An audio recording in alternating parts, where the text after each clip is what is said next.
Hello and welcome everybody. I'm Dr. Catherine Horton. I would like to present the launch of the affidavit collection, and the template has been out for a very, very long time, but yesterday I launched it formally. Before I start, let me just do my usual sound check just to ensure that you can all hear me. Okay, that seems to be fine.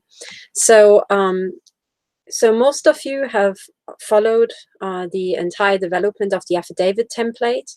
It is trying to combine the information from at least 2 years of investigation into the crimes committed by the secret services against the people of the world.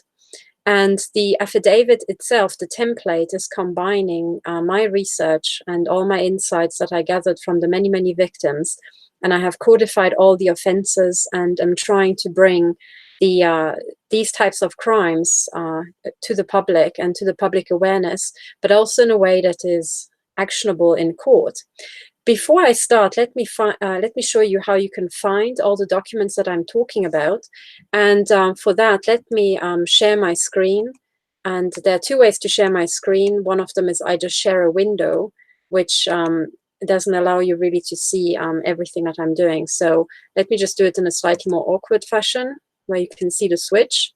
Okay, here we are. So this is the webpage of the Joint Investigation Team. The address is jointinvestigation.org. And you will find the affidavit template. If you scroll down, you go to Appeals here, and this is the appeal for victim affidavits. Now, it still says here, I've just noticed, launched on the 21st of July, 2018. And that's true. That's when I published the affidavit template.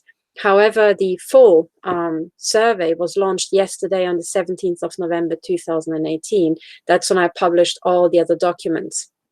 Now, here you will find, if you scroll down, the documents that I'm talking about. The very first one, these are the that's the explanatory notes explaining the entire survey, its remit, its purpose, and how to fill out the affidavit template. And then you will see there are two links to the same file. Now, the bottom link is the PDF version, and this is for viewing only. And if you click on it, it's very easy to see the content of the affidavit. You can scroll through here and you can have a look at it, okay? But this is not the version that you should use if you want to fill it out. The PDF version is for viewing only, because there's no way you can fill it out on a computer for most people. And the version you should use is the OpenOffice version, this one here. Now, OpenOffice is just like Microsoft Word. However, it's for free. And I had to pick some sort of software that all targets, even those who are at the very brink of their financial existence, can afford. And this is why I picked OpenOffice. It is very well maintained. It is very powerful. It is virtually identical to Microsoft Word. There's exactly the same things, but it's for free. Should you not have OpenOffice, I have provided a link up here. And if you click on it, you can get yourself OpenOffice now. And it doesn't matter what, this is the OpenOffice web page from Apache. And if you look under downloads, you can check that it doesn't matter if you're running a Windows machine, a Linux machine, 64 or 32-bit, or if you're running Mac OS, there's a version here for all operating systems. So please download yourself OpenOffice. And if you download the version with the English language pack, British English, then it will not show up spelling mistakes that are not really spelling mistakes, but are the British English that I'm speaking instead of US English. Okay, so if you just engage with the British English here, or you can download both packs, then you can open the file and it will not highlight, you know, words that are spelled correctly as misspelled. But anyway, so this is how you get OpenOffice. When you press full installation, and after that press download language pack for the right language, it will download itself, and you double click on the executable, for example, on Windows, and it installs itself. It is very, very, very easy. And then the file that you're looking for, the software that you're looking for, is called OpenOffice Write. That is the format that you should use to edit the affidavit template. Now, what I would like to talk about today is the content of the affidavit, the explanatory notes, and also some changes I made to the affidavit template, and I will explain why. But before I go into that, I would like to show you two ways, because there's always the chance that one website is taken offline under some pretext. So I have built-in redundancy, and I have put it up not just on the Joint Investigation Team website, where again, you can find it under Appeals and then Appeals for Affidavits, but I've also put it up on my personal website here, which is stop007.org, stop007.org. And right now you can find it here under News, and you can just click and it takes you through to here, where exactly the same information is provided and exactly the same 3 files are listed. Okay, the text on these web pages is identical. All the other notes are the same, but it is another way how you can get these 3 files. It doesn't matter which version you use, the one from stop007.org or the one from over here from the jointinvestigation.org website. They are both the same, identical copies. Okay, but I want you to know that there are these 2 different ways how you can get hold of the affidavit should one of them be taken down. Now, what I would like to present is 2 things. Number one, and let me maybe switch to this side here, because the screen width is bigger and easier to read. If you navigate to this website, you will immediately see this big red warning box here. And that is very, very important. You will also see the new date. The release date is Saturday, 17th November 2018, not 21st July 2018 anymore. And you will see in this box that there's a new and final version of the affidavit template that was released yesterday. And it also says, please transfer your data to the new version if you downloaded the previous template from the 21st of July 2018. Now, if you have done a lot of work and you have already filled out your affidavit template, please do not hit the roof. It's not as bad as it sounds, because not much has changed and you can transfer your data very fairly quickly. Okay, and I will explain now why I had to change and what I changed. Okay, so let's open the new file, and I'm now using the PDF version. Okay, so just for viewing, what has changed in the new template is number one, the permissions for use. The text has changed slightly, but the meaning hasn't changed at all. Okay, now the main reason why the permissions for use in the affidavit template had to change at all is because now I'm running this investigation entirely on my own. So most of you who are maybe following regularly know that there was the joint investigation team with 5 members, and we were running a weekly live broadcast, the Techno Crime Fighters Forum. And then on the 2nd of August, that broke up. So since the 2nd of August, the Techno Crime Fighters Forum was not taking place anymore. And with the breakup of the Techno Crime Fighter Forum, the members also left the joint investigation team. So now I'm on my own, okay? So from 5 members, it went down to 1. Now, the way it was first intended is that the joint investigation team would collect the affidavits from the victims, so that we can prove all the different types of crimes that are done routinely as a standard operating procedure against the victims, but it would also collect the named lists of perpetrators. And for me personally, the named list, the actually naming names, is hugely important, because as you know, I'm all about court cases, I'm all about well-documented evidence, and I'm all about throwing these people into jail, and if we can, give them the death penalty for crimes against humanity. So I am interested in these names and I want them. However, if you have 5 people and you've got an entire team to run this, you can really go through and work through detailed named perpetrator lists. And also you would have the data stored not, and this is how I set it up, the data would not be stored by me, it would be stored here in Switzerland, it would be stored in Belgium with Melanie Richan. It would be stored in the US with our 3 US colleagues, and within the US in 3 different US states. Now, if you had a quintuple backup in 5 different local jurisdictions, that is a very solid model, and you could run named perpetrator lists. This is my view. Now, because of the breakup of the Technoforum, and which, I don't really want to go into the details. The people who followed know what happened and what happened after that. But because of the breakup of the Technoforum, I do not have this. We do not have 5 people working together in 5 different jurisdictions. Now it's just me, myself, and I in Switzerland. So under these conditions, it is for me absolutely physically impossible to be safely handling perpetrator lists from all around the world, okay? Now, this doesn't mean I don't want perpetrators lists. All that has changed is I want anonymous perpetrator lists. In other words, I don't want you to name, for example, oh, it was Dr. So-and-so at hospital so-and-so. Instead, what you should list in your perpetrator list, and I will go into much more detail, is the anonymous version that anonymizes it down to the size of a country. Okay, so you would say, it would be one surgeon who implanted me in a Spanish hospital, and then you can name, other stuff that he did to you, but not the name. And I would ask you not to identify your city, okay, at this moment for this international survey.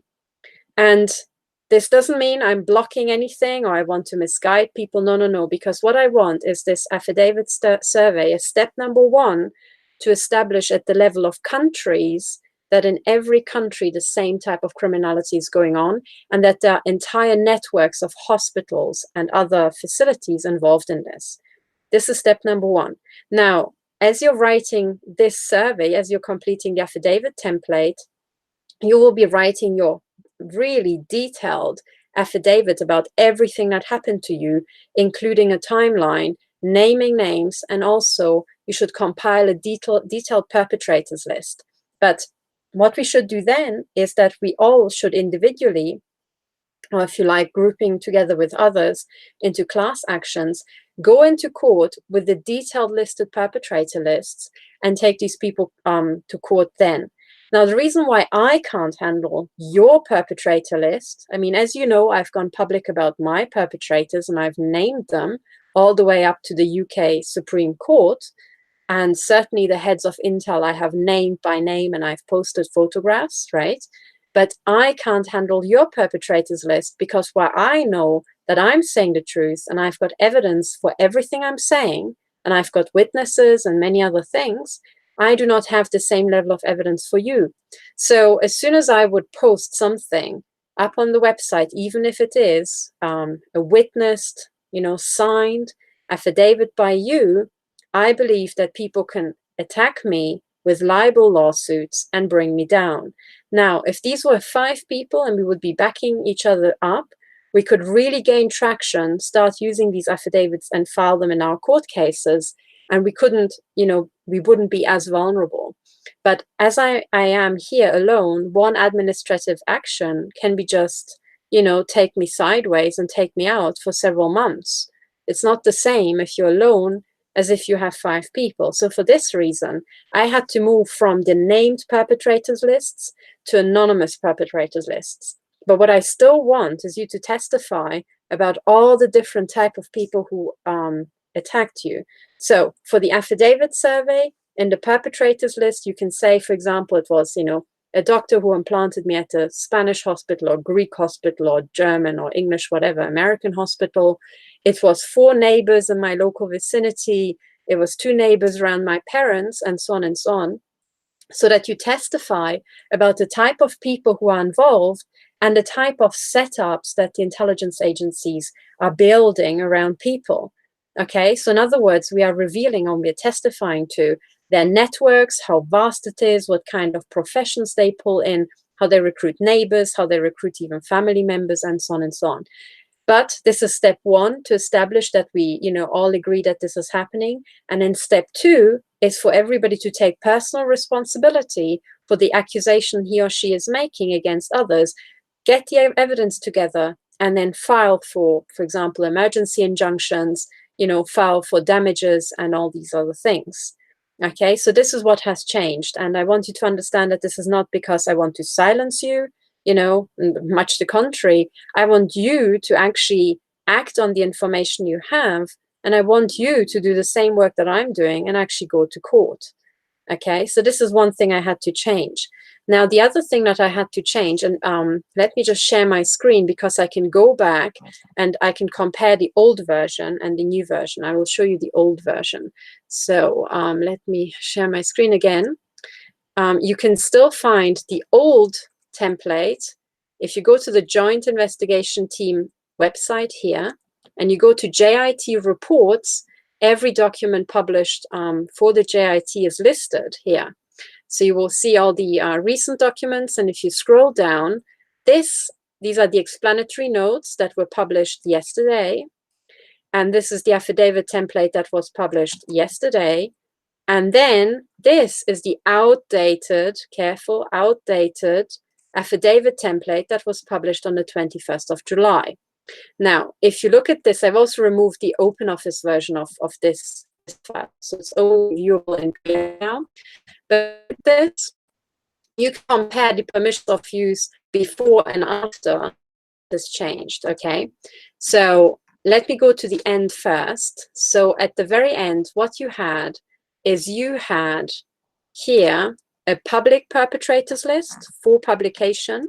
And I said to you, these are all the perpetrators who we are comfortable naming publicly, okay?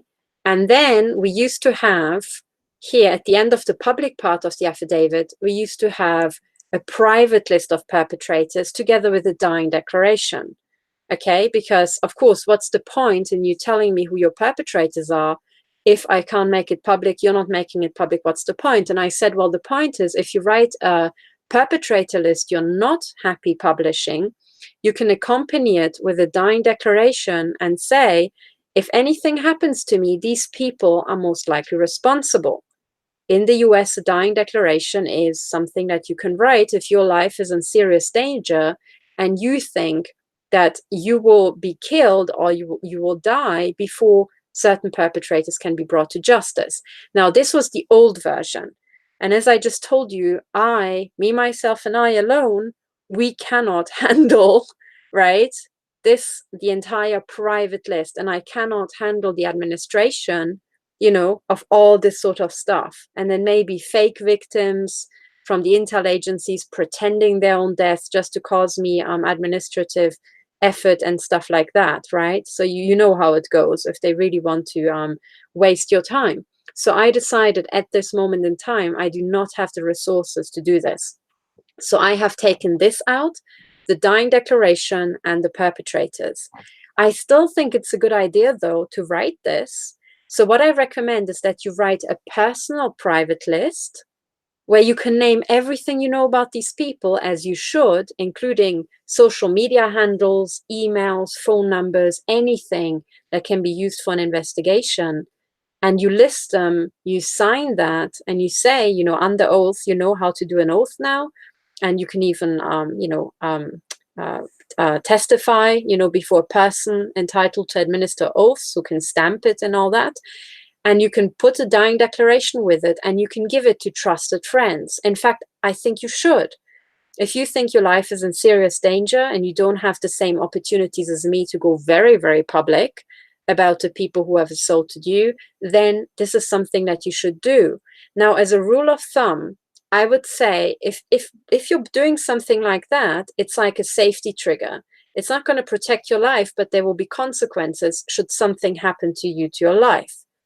Okay, and there are very high profile cases where this sort of stuff has happened. So for example, in the United Kingdom, there's a very famous case of a journalist called Jill Dando, who was investigating pedophile rings, and she was murdered on her doorstep. Now, I personally believe she was murdered by MI5 because they are running the child trafficking rings and they are exactly the kind of people to have the assassins and pull this sort of stuff off. But that aside, she was investigating certain people, named people, very, very high intensity, high profile stuff. If she had written, you know, a dying declaration or a list of perpetrators and given it to all her friends and said, look, I'm doing this, it's very, very, very, it's cutting. I mean, she probably wouldn't have put it like that, but today we know it is cutting at the base of high profile business plans. So a lot of money is involved, and after a couple of million, the millions are more valuable to these criminals than the human life, so they kill the person who's putting the business plans into danger. If you're in that sort of situation, you can have some sort of, it's not insurance, like your life insurance doesn't protect you from dying. It pays out should you die. Your life insurance would be to write down your perpetrator list, a dying declaration, to either make that public in your case of death, pass it to the police, or whatever action you wish. Not full notarization, but you can have full notarization, you can have it under oath, just like the affidavit template, and then you can pass it to your friends and family. I think this is a very good thing that you can do. And as a rule of thumb, I would say, if you do this, pass it to at least 3 trusted people. I think 3 trusted people is really good insurance. If you have something like 5, that's even better, right? And if you have 10 people, that's even better, okay? And then you can think about, do you want these 10 people to know about each other or not? I mean, you can give it to 10 people individually, privately, and so on.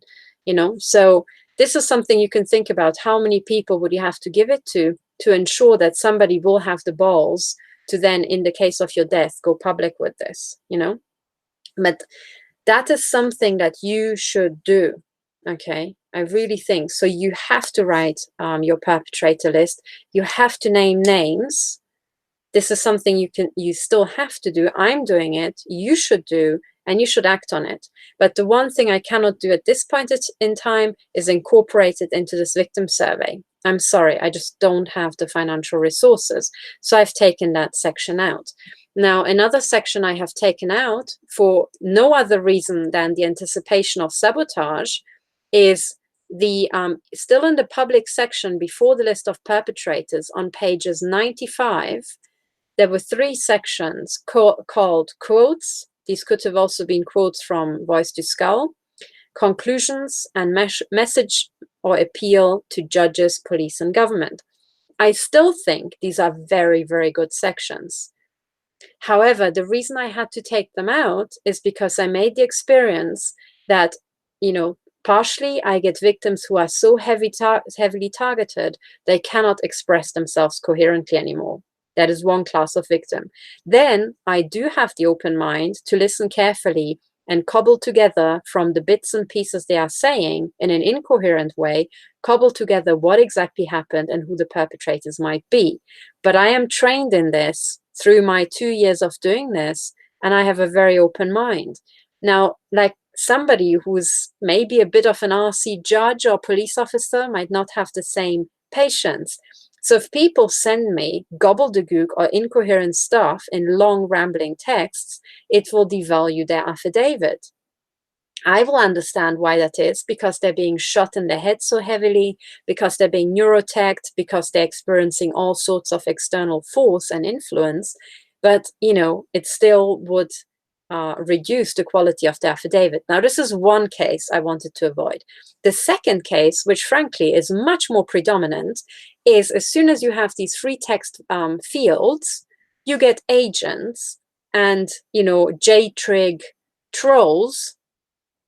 JTRIG is what Edward Snowden, the JTRIG group and the JTRIG presentation is what Edward Snowden leaked about GCHQ actually running, disruptive groups and trolls as a profession. Okay, so I call them JTRIG trolls. You get agent trolls who will then write absolute tosh in there. Okay, now, of course, I can discard those affidavits, but then again, it will come down to a choice of me trying to distinguish in incoherent, poorly articulated victims and total agent sabotage. And frankly, I don't have time for this. So instead, what I want to do is I want to cut out all this nonsense. And I want to say it is still a good thing that you write down the important quotes. And on the Techno Crime Fighters Forum, there were many, many quotes that we mentioned, for example, from Voice to Skull, from police officers, from other people that revealed a great deal about the targeting program. Write these down, but it should go into your own case file, because then you take personal responsibility for how coherent you are, how much effort you put into it without wasting my time. And most importantly, agents will not be launching their own court cases. Well, actually, some of them will do to have fake court cases, but that aside, you know what I mean. We will not have, agents in the hundreds and the thousands launching court cases. So for this reason, I think these sections, these full text sections, should go into your own private affidavit, and I have taken them out. Now, the rest is all exactly as it was before. So this has been taken out, sections 83 to 85, and then the public perpetrator list is still in it, but it's now meant to be anonymous. And then the perpetrator, the private perpetrators list, and the dying declaration has also been taken out. Okay, so for all those people who have filled in the old version, I'm sorry, but you just have to live with this. Okay, you can still use everything that you've written for your own court case. Don't cry about it. Now, the other thing that I had to do here at the beginning to streamline the affidavit, I've removed the table of contents. Okay, and I've removed the table of contents for the simple reason that here in the author's cross-check, you already had a listing of all the offenses. Okay, the other thing I did is there used to be private information here that I now, looking at it, I find it ludicrously intrusive. For example, number and age of children. I really don't want that information. Okay, because I also don't want to collect this information to have a data harvesting or targeting listing anywhere. It's enough for me to know that you have children and they're being attacked. That's what I care about. Okay, so I have now streamlined this, but I've also, because it's completely anonymous, I have put it now in the public section for the reason that if there's any sort of structure, for example, like many females or more females are being attacked than males because sex trafficking is involved as well. Or because, let's say, people with disabilities are predominantly targeted because they can't fight back. Or let's say people who are born abroad or are not nationals of the country they're being targeted in, as in foreigners, that they are more predominantly affected, well, that we can we should know about as well, right? Because it would hint right back at the Nazi system. So these sort of bits of information I put into the public section. I have removed any question about your professional qualifications, okay, and even marital status. It's only relevant if you are living in a partnership or married, as in you have somebody there to be a witness or protect you, or if you are living on your own, because you're much more exposed if you're on your own. Okay, so this section in the old affidavit has now disappeared, along with the table of contents. And instead, what we have is just straight the start of the affidavit, the author's cross-check, which I will explain, and then a new section here that's expanded here in the public section about, details about you that are of statistical relevance. So this is the old sheet. Now, the real problem is, the following. By changing the affidavit, okay, what I did is I had to create a new OpenOffice file. And in other words, all the 90 pages of little crosses and dates that you filled in, you have to transfer to the new affidavit template. Now that I understand completely is a total and utter pain in the ass, and I am extremely sorry to have to do this to you. But then again, on the scale of things and what has been done to us, it's not going to kill you, okay? What I expect it will do is it will waste, I think, an hour or an hour and a half tops of your time if you just sit down and line by line transfer the dates and transfer the crosses. Okay, you open one file, you open the other file next to it, the new file, and then you just transfer it page by page by page. You get yourself a mug of coffee and a couple of biscuits and you'll be done, I would assume, by an hour and a half. Okay, maximum 2 hours. But just, I'm sorry, I always think that it took me about, I think, 8 or 9 months to create all this. Okay, so this is how much time of my life was wasted just on this, having to do this on my own. So you have to invest 2 hours to help me. Okay, I'm very sorry about that. Very, very, very deeply, deeply sorry. But please invest this time in helping me. Okay, now, of course, your first question might be, or can I just do a copy and paste and, you know, transfer one OpenOffice file into the other? I would ask you to please not do that, because it most likely, because I'm using tables and protected cells, it would most likely fuck up the entire affidavit formatting. You know, very likely. If people just do this randomly, that's the end result I expect. And the power of the affidavit template is that it looks identical. So, you know, a judge can see this is the same template. So please refrain from modifying the affidavit template or doing funky copy and pasting jobs, you know, because I expect that whatever you post, you know, hand back for the affidavit survey, it has to look like the original. So please just invest this time in this monkey business of having to transfer your data. Now, a good way to system judo this sorry state of affairs is to say, okay, I'm going to do this, but as I'm doing it, you know, I'm also going to do a double check. I'm going to check that everything I have done is really correct. Okay, so this is one way to get around it. Now, let's get down to the actual nuts and bolts. Okay, so let me show you the new affidavit template. And let me show you, you know, the explanatory notes. That's what I wanted to discuss today. So, okay, and let's start with the following. Let's start with the affidavit template. Okay, so let me share my screen. Now let's have a look at the new template, which has these changes in that I've just mentioned to you. Okay, so the new template, it looks like this. If you want to fill it out, you use this link. You download the OpenOffice version. For viewing, you use PDF. So the new version looks like this, pretty much the same. Okay. Now, there's no private section, no table of contents. It starts immediately with the public part of the affidavit. There's an author's cross-check that you please fill out last, because it says, you know, it is what it says it is. It's a cross-check. It has all the different sections in the affidavit template and every single type of crime that might have been done to you. And then the idea is that you first fill out the affidavit template, and then as a final cross-check, you have 2 run-throughs your affidavit. The first run-through is that you tick every field with a capital X that you're, you know, for every offense that you're being affected by. So intrusive surveillance, you put an X. You know, interference with post and deliveries, you put an X. As soon as there's one tick of an item in a particular section, for example, section 6, you immediately set a cross. And then you go through the entire document and you do this with all of them, okay? Now, with the first ones, you just tick it that you have read it and completed it, okay? So that's what this means. Now, in the second run through, you go through every single item in detail and you check that the date that you have given, the start date, the frequency, and if you have evidence or not is correct.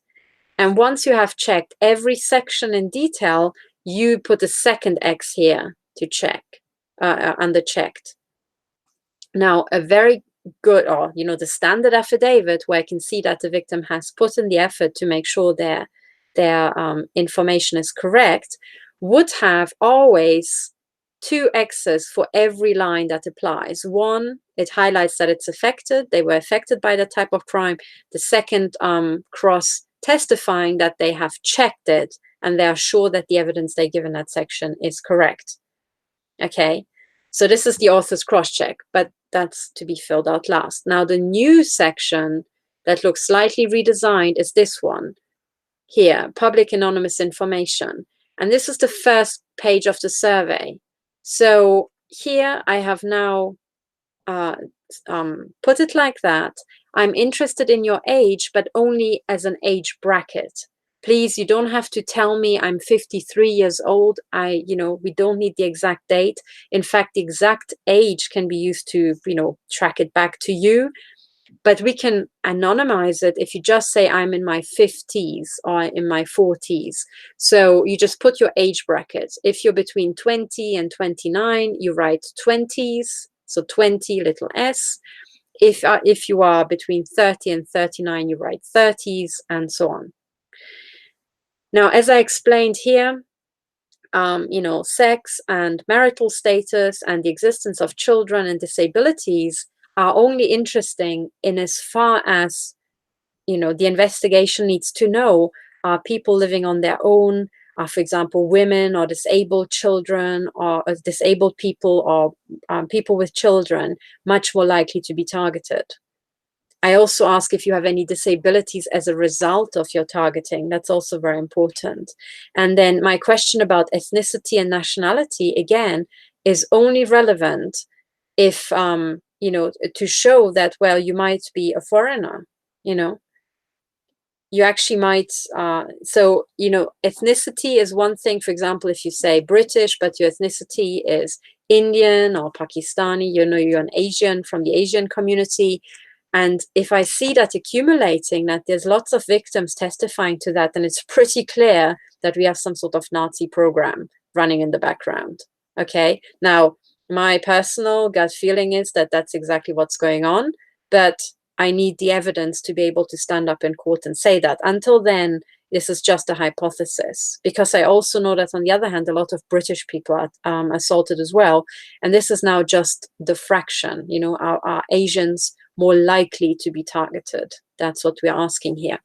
Now, the year in which your targeting started is relevant because we need to know when they started ramping up these Nazi assault systems for your own country, okay, or for the countries that you list here. Very important, has your targeting stopped since it started? Yes or no? Have you been targeted in several countries? Yes or no? Now, the second question is investigating if, or rather invites you to testify about, the fact that these targeting programs are international and might be interconnected, so that your targeting will follow you around seamlessly.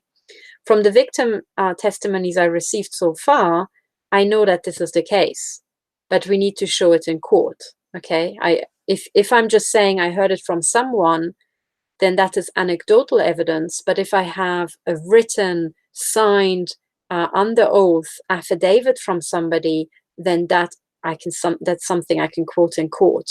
Okay, this is why it's very important you testify about these things. Now, what's also very important is what's the country that your targeting started in. Now, I'm very aware that many people who are being targeted, a lot of them are being targeted generationally. A lot of people have been targeted as children. And a lot of people, for example, like me, find out that they have been targeted for a lot longer than they realized, because their targeting had a covert phase and an overt phase. Now, I'm perfectly aware of that. And of course, you can say, yes, but if these people testify that their targeting started in that country on that year, how reliable is it really? Well, you know, of course, there could always be a covert phase. I'm aware of that. But what I'm now asking is, at which country decided to be really overt and in your face? Because that shows that that country expects to get away with it. In other words, open brackets, they expect to kill everybody who ever stands up against them.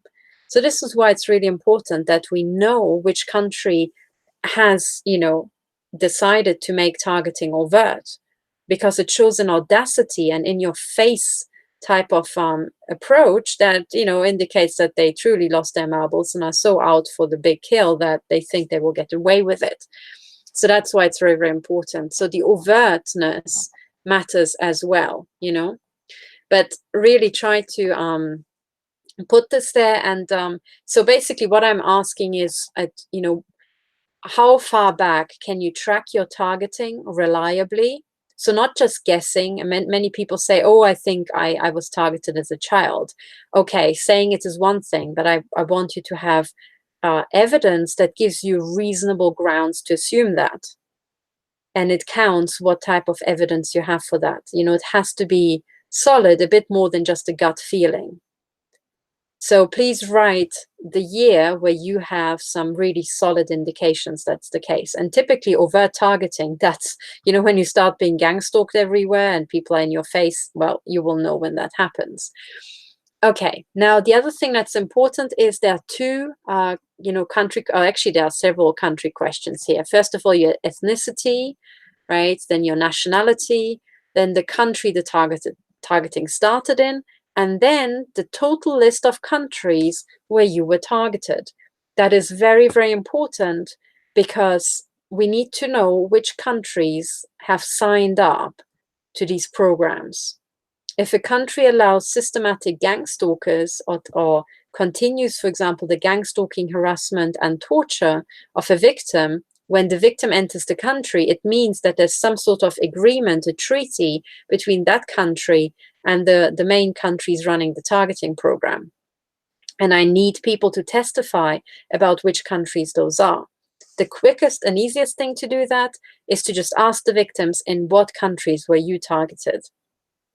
Now, of course, there is the possibility that you can have agents from your home country following you abroad, of course. But when it's about systematic targeting, following you around in the other country, which is exactly what it is in most cases, this means it's with the acquiescence, if not with the active contribution of the host country. So, you know, unnoticed agent operations in a foreign country can only be done in a very limited fashion. So when they continue for these type of programs, it means that there's acquiescence, you know, from the host country or active contribution. And I want the full list.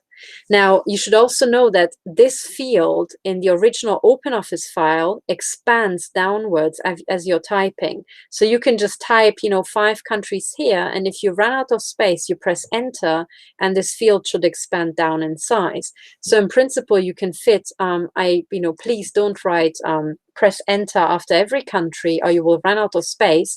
But if you think about, you know, a space of this size being filled with just lists of countries, well, you can name a lot of countries. Okay, but please make sure that this affidavit, you basically don't push this over the edge of the space of the page. Okay, just, you know, focus on the main countries that still fit on the page. Now, the victim list is asking about all these different people being targeted to show how extensive these targeted programs are. So, you know, please cross this box if you know that your spouse or partner is a victim, or if you know that your child is a victim.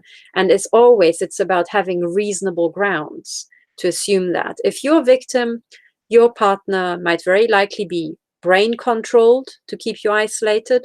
So they might not admit that they are being targeted, but there could be grounds where you're pretty sure that they're being targeted. For example, in my case, I am 100% sure my husband was targeted because I would wake up in the middle of the night, he would be groaning in pain, and if I put my hand on his head, I could feel a very intense and very painful microwave beam that then passed, you know, through my hand or went into the joints, and I could feel it was targeted at his brain, working his brain throughout the night.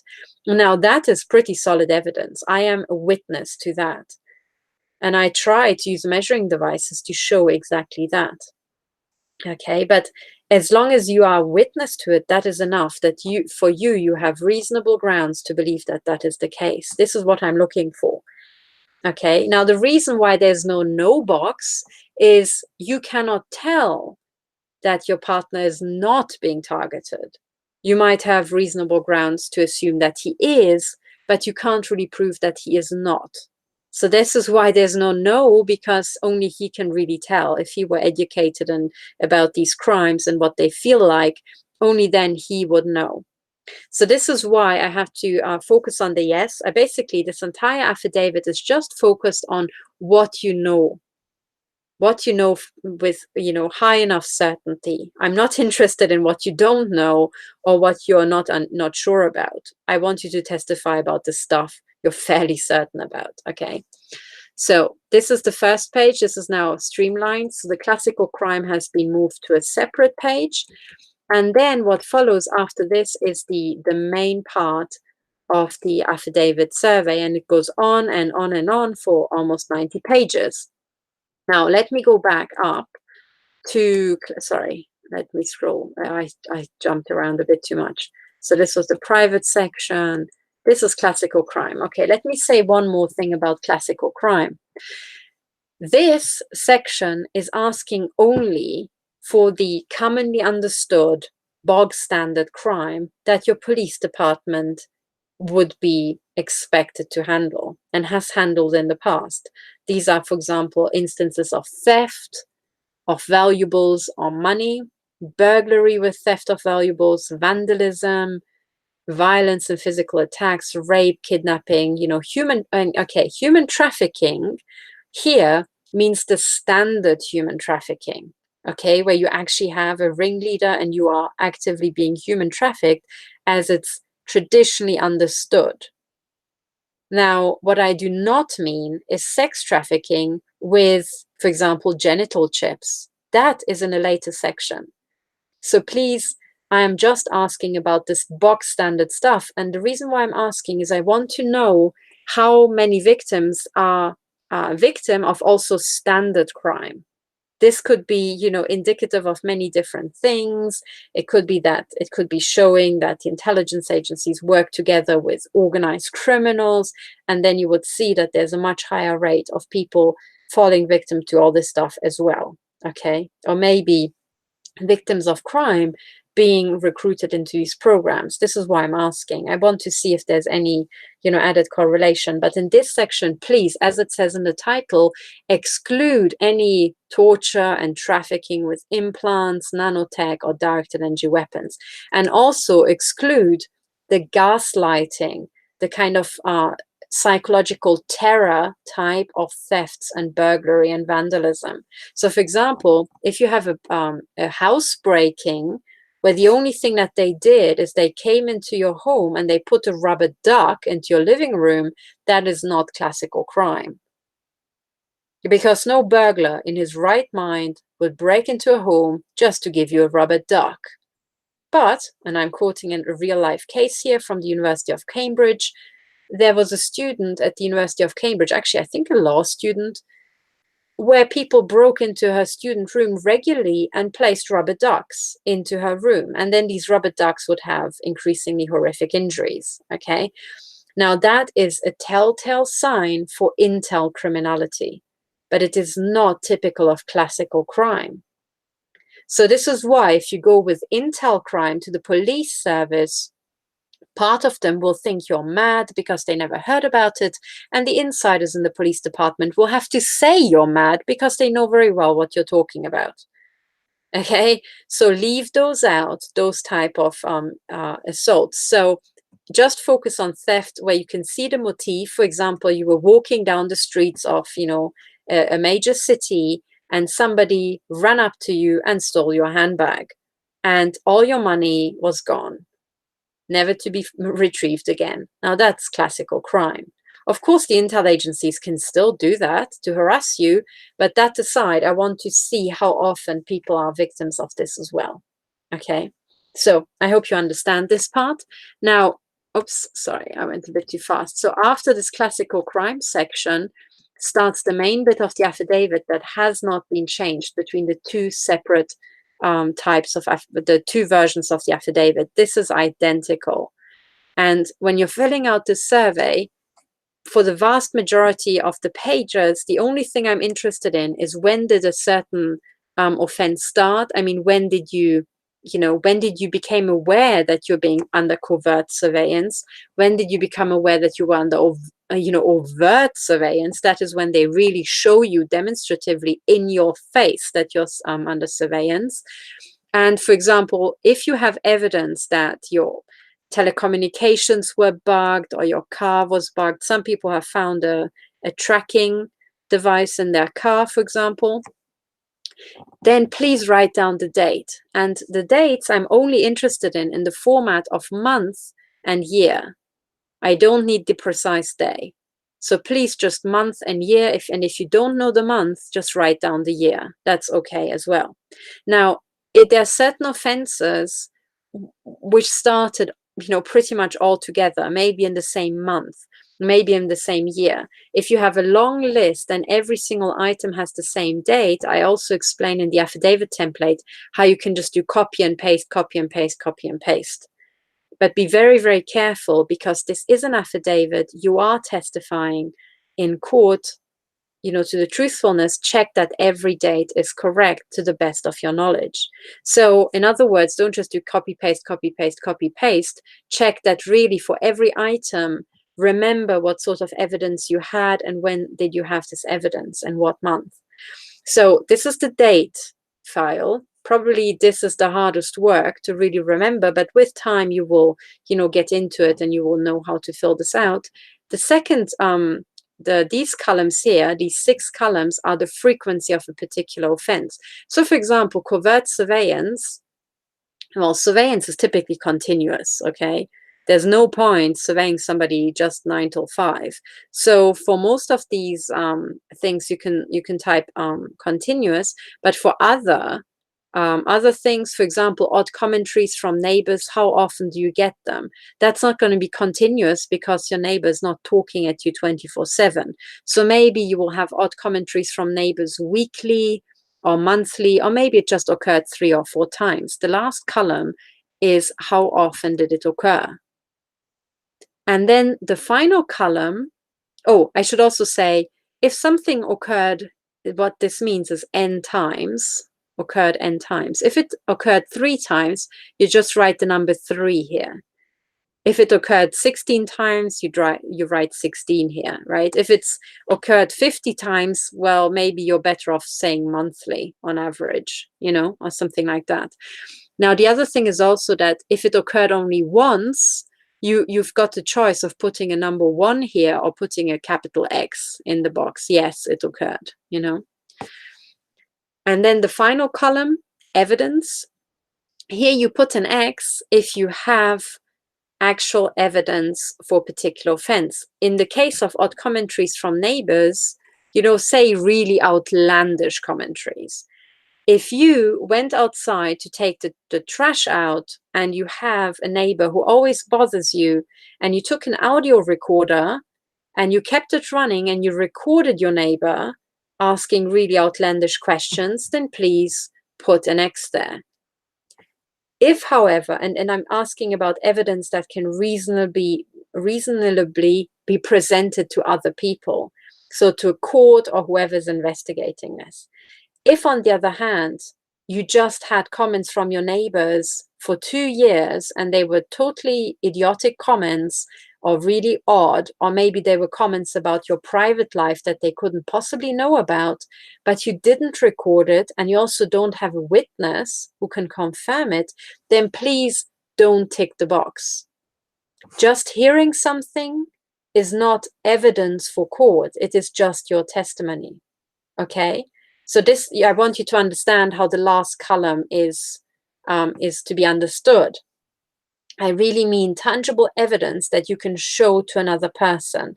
This could be a photograph, this could be an audio recording, it could be medical files, it could be a witness's statement, it could be the existence of a witness, but please make sure the witness still remembers, So there's many, many, many things. You can also, what you can do is take your audio recorder, because I know that some victims or some witnesses are extremely reluctant to testify, even though they might be saving lives. And what you can do is run an audio recorder and just ask them, in private. And then if they say, oh, yes, I do remember, then, they did this and that, and you audio record that, even though it's not very ethical, it should be a last resort, then that is evidence because they have testified. You have recorded them and they testified.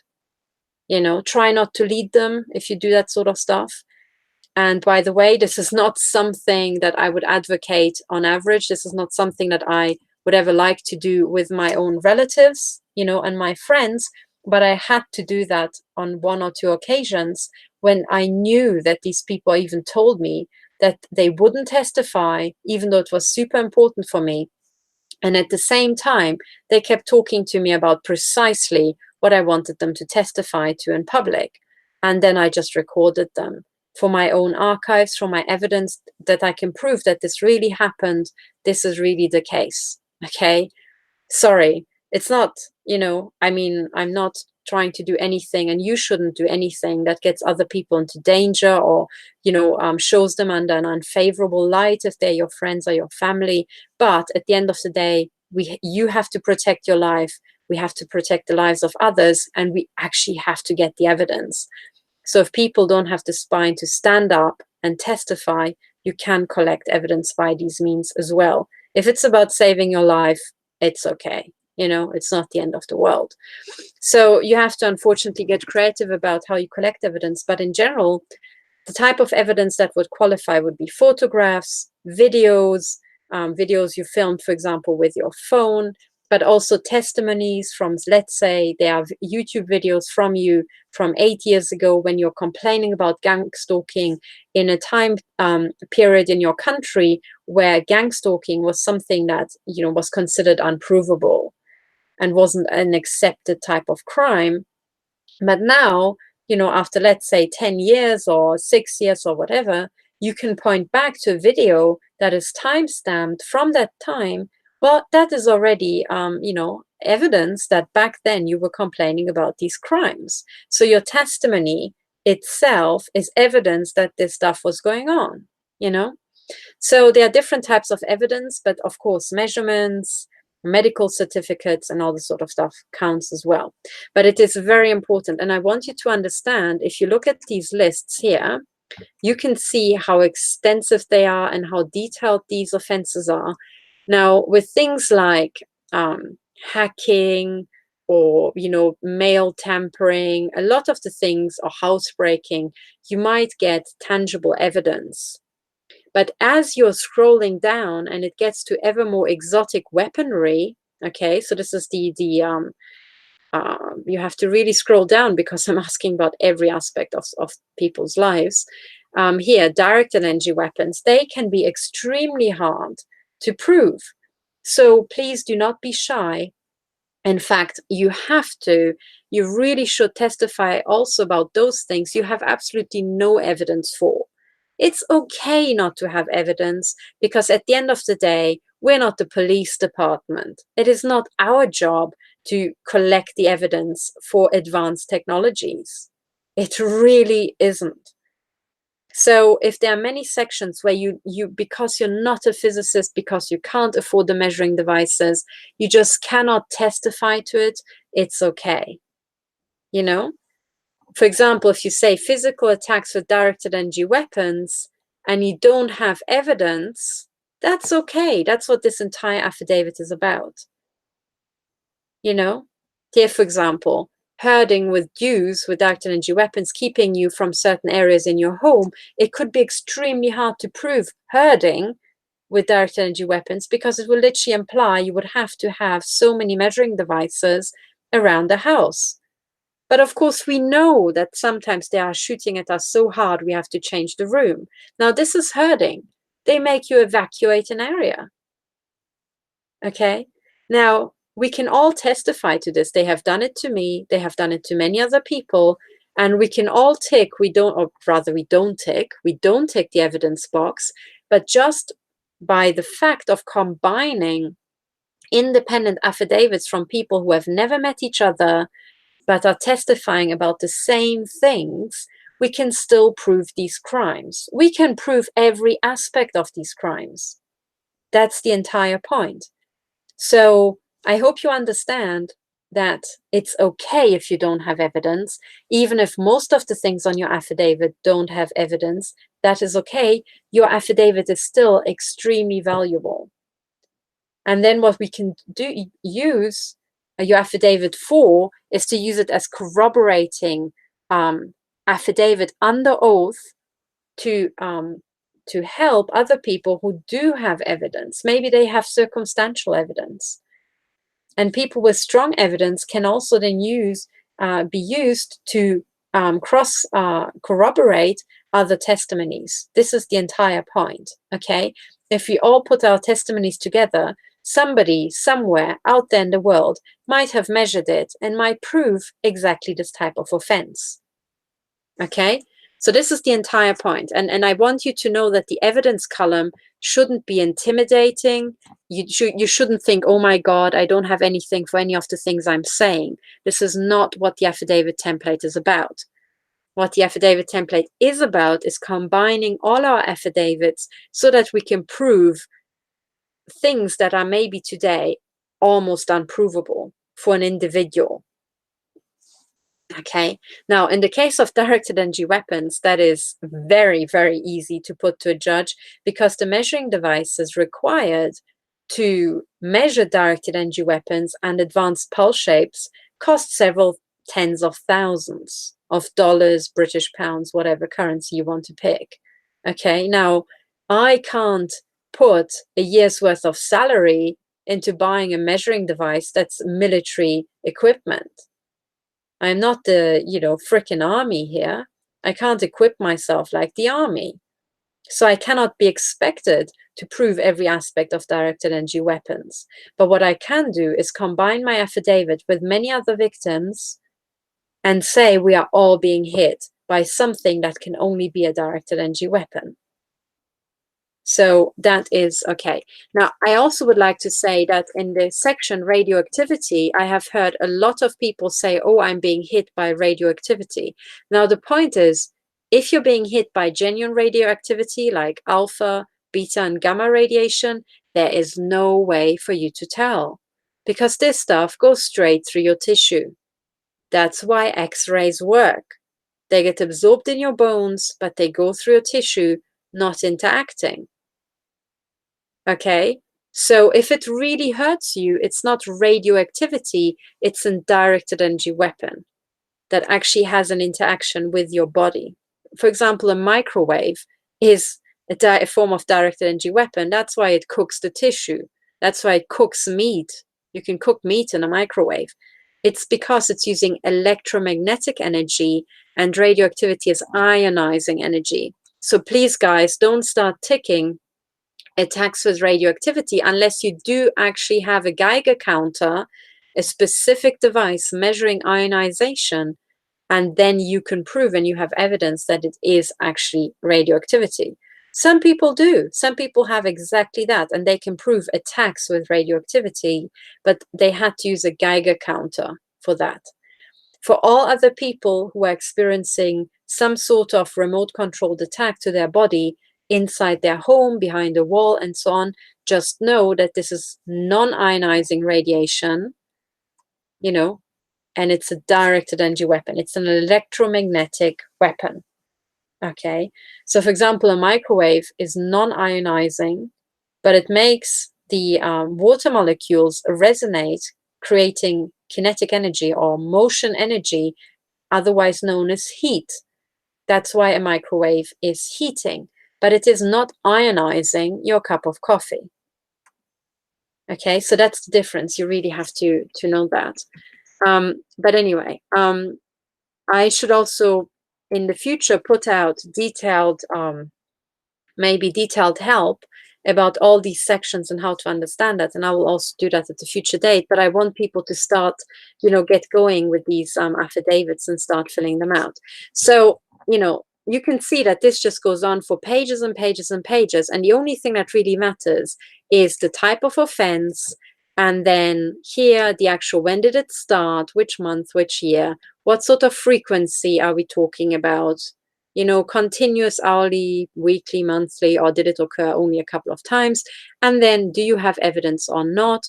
Whereby not having evidence is really shouldn't be holding you back from marking this particular offense if you have actually suffered it. And understand that the affidavit template's whole point is to prove the stuff where we do not have evidence, or we cannot possibly have evidence with the means we have. So this is the main part of the affidavit. Now, at the very, very end, are here a couple of sections that are special, and I would like to show you those. Sorry, I'm scrolling around a bit here. By the way, at the very end, you can talk about all the corruption you saw from lawyers, judges and courts, and the police and hospitals, everything, up and down, everything I've ever heard about is in this affidavit. And then in section 71, there's an entire section where you can list other issues of importance. Now, every single time I'm making a selection, I'm very aware that it is my personal selection, and I cannot know every single different type of assault that people might suffer. You might have been put into a very specialized targeting program. You might have been exposed to something that's very specifically targeted at you or your history, or maybe they are trying a very exotic, very freshly developed prototype weapon on you. It could be many things. And, it could also be that there's a large part of targeting I haven't really understood right. I haven't incorporated certain aspects. Now, that section 71 is your chance of listing everything that is really important to you and is not mentioned in other sections, or something that you think is a type of offense you have experienced and you have witnessed. Maybe you have witnessed it in others, but you have witnessed it somehow. It's not just hearsay. There's something that you can testify about, and you can write that in as well. You can name up to 29 points that haven't been mentioned anywhere. Please don't expand beyond that page, because it has to fit on there. But also, and this is very, very important, take special care, and if necessary, check the affidavit template 3 or 4 times to make sure that you cannot accommodate that particular offense anywhere else. And the reason why this is important is because the entire purpose and the strength, the power of these affidavits is for us all to cross-corroborate each other. So we have to mainly focus on testifying and ticking all the right box, so that if you go through these affidavits quickly, we can see that so many people have ticked the same item. Okay? So if now you suddenly start putting an offense into section 71, instead of ticking the right box, it means that you testifying about that item might be lost. Because when people go through the affidavit, they might not read your section 71. They just want to see how many affidavits have that particular item ticked. Yours will not have it ticked, even though it's in section 71, So it would be basically losing something that you could be testifying about. This is why you have to take extra care to find where this might occur. It might be under physical symptoms, it might be under directed energy weapon attacks, it might be under a remote neural monitoring or synthetic telepathy, or maybe it's listed, what you have in mind is listed under family and friends and attacks on family and friends. So sometimes an offense can have different aspects. If suddenly your mother is hit by something exotic, the attack on her might be under attacks on family, the precise symptoms might be under symptoms, and the precise type of attack, if it's synthetic telepathy based, might be under synthetic telepathy. So there's many places where you can accommodate the same sort of stuff. And in reverse, I also ask you that if you have these things, for example, you take every single aspect of it that applies, even if it's the same incident. Okay?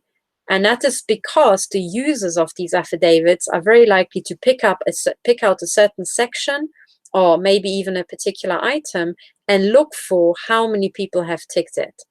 So if the same incident can be ticked in several sections, please do tick all of those sections if all of those, or all the different items, if all those different items apply. It's basically saying yes, yes, me too, for all those different, under all those different aspects. So this is how the affidavit is intended, and this is how you should fill it out. Okay. Now, the other thing I wanted to say is that section 71 is really powerful if you want to draw attention to something that I haven't reported about, because then if many people say, I don't know what, it could be many, many different things, something really egregious that I have missed. I can't think of what it is, because, otherwise I would have included, you name it, then please list it. Or if you think that this is something, you know, it might be accommodated elsewhere, but one particular aspect of it you want highlighted, please include it in there, because people around the world will read your section 71, and there might be other surveys being spawned from this one where they want to focus on those aspects. So don't let your insight be lost. What I also would like to say is that if you write something like that, make it short. Make it really short and make sure it fits on the line, because otherwise the entire formatting is blown up. So don't start writing essays really describing this offense. Then it would be much better if you just take it separately and put it into your own private affidavit to be collected for the court cases, or you publish it on a website, or you send it around in tweets and you're trying to ask people if other people have experienced the same thing. So I hope I made that clear. Now, the other thing that you should know here, as you're filling it out, if you are fearful that you might be retaliated against for writing this affidavit, then please have a look at this section 72, because if should something be done to you during the writing of the affidavit or in preparation or whenever, please mark it here. In a sense, it is to retaliate against the retaliators by making it public. If many people start testifying about the fact that their torture has been increased, for example, here, or they started receiving verbal threats via voice to skull, specifically about them writing a testimony, and this includes extreme mocking and saying, oh, well, you know, your affidavit will be worthless anyway, and messages like that, which people get all the time over voice to skull. If it's targeted at the affidavit, or specifically you writing the affidavit, then please tick it here. Don't let them get away with it, you know. And also, if you experience any assassination attempts, I mean, hey, I had one when I was going to the High Court, right? Please mark it here. But the point of this section is it has to be in some type of correlation to you writing the affidavit, you know? For example, if you have attacks on your pets all the time, and you had it for the last year, and now you're writing your affidavit and your pets are still being attacked, well, mark that in the section attacks on your pets. But if your pets were totally happy and fine and nothing happened, but you were targeted, and then you write the affidavit and suddenly somebody runs over your dog in a manner that you think, well, this can't be coincidence, then please write, you know, tick the box here. So, you know, because coincidences happen, but they are fairly rare. You know, the more egregious the coincidence, like the death of a pet or something, you know, the less likely it is to be highly correlated in time with the writing of your affidavit. Now, the other thing that's also very important is please mark every type of warfare that you have experienced. Psychological warfare, chemical warfare, if you've been poisoned, you know, all these administrative warfare, financial, economic warfare, all this sort of stuff. Then there's several sections dedicated to specifically spelling out all the different human rights that have been violated in your case.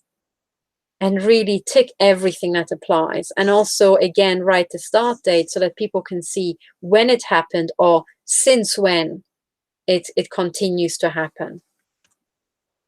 Now, under the human rights, I'm listing the universal human rights. I'm also listing the Geneva Conventions.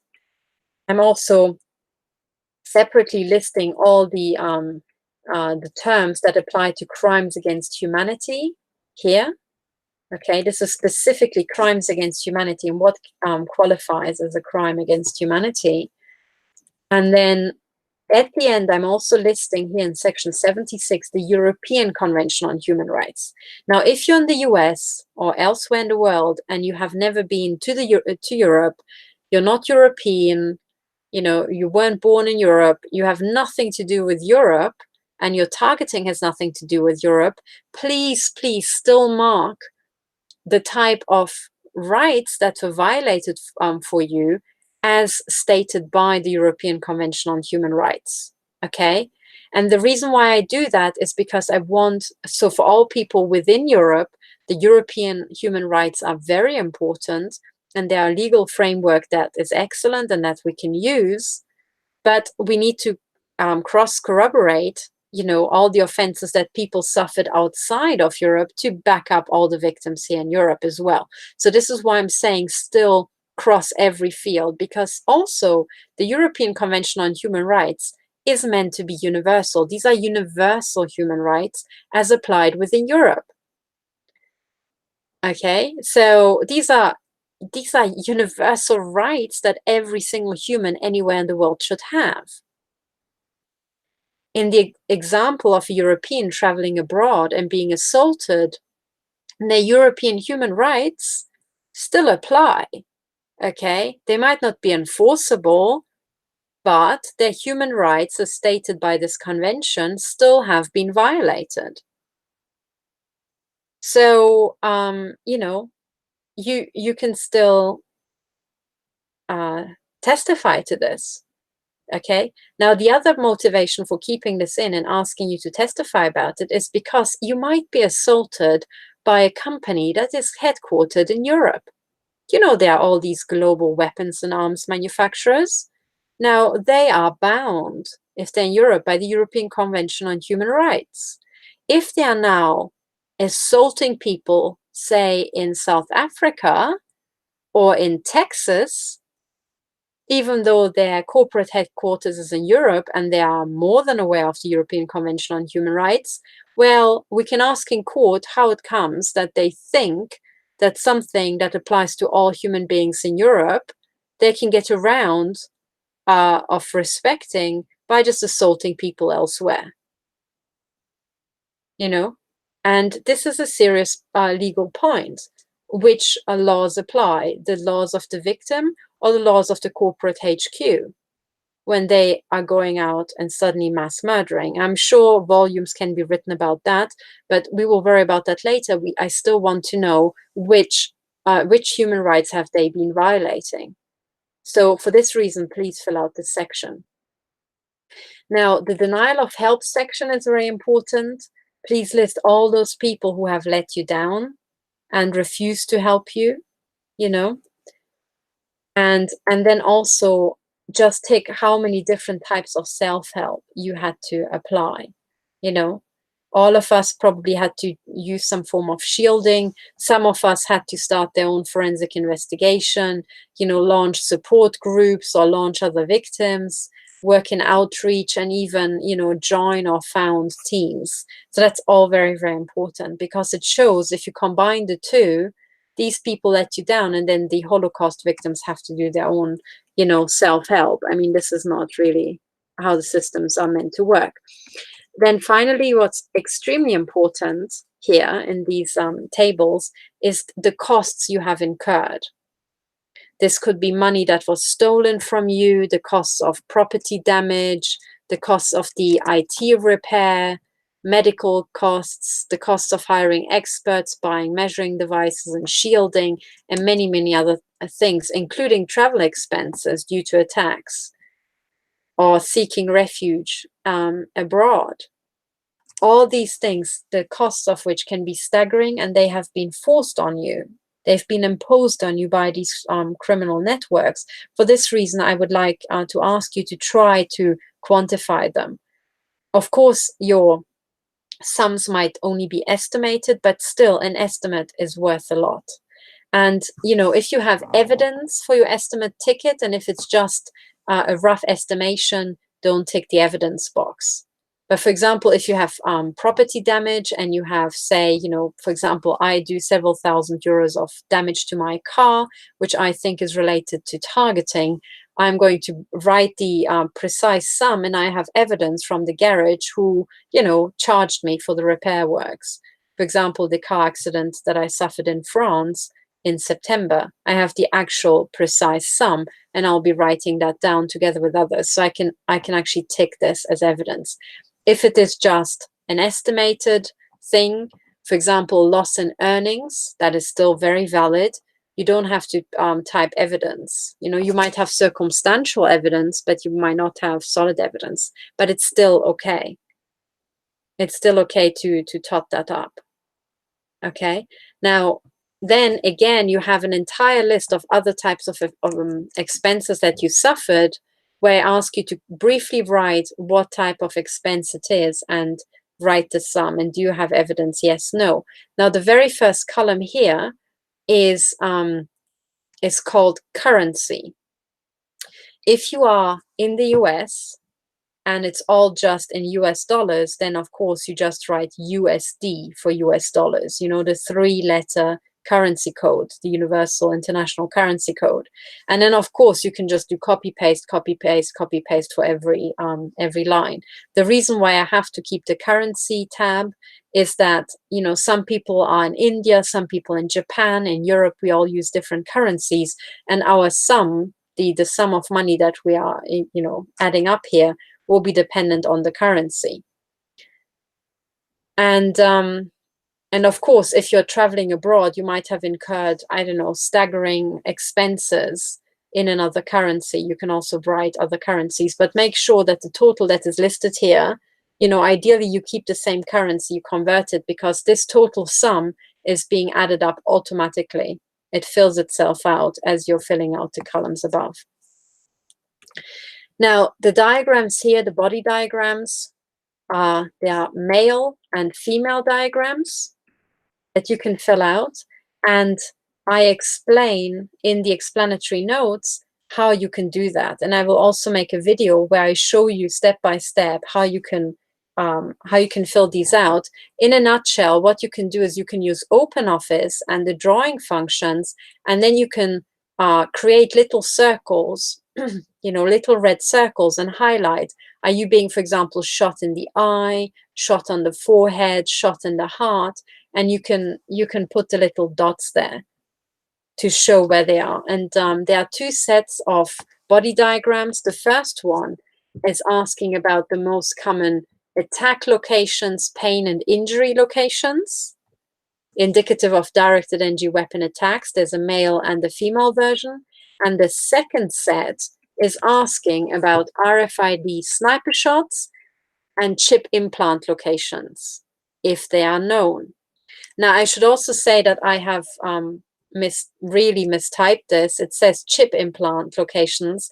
It should be chip /implant locations, because there are different types of implants, for example, nanotech fields, that do not necessarily have an RFID chip. But you might still be aware about those if, for example, the nanotech fields are being used to heat your body or heat a certain area of your skin from the inside to cause extra burning.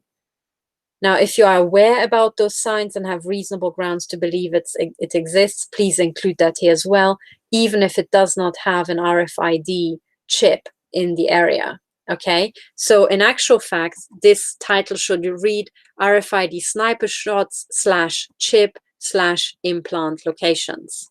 Okay, so now on this view, the PDF view, you cannot see where the tools are, but if you open it in OpenOffice, which is just like Word, there are many little tools and buttons where you can create these circles, and I will make a video about that, how to do that.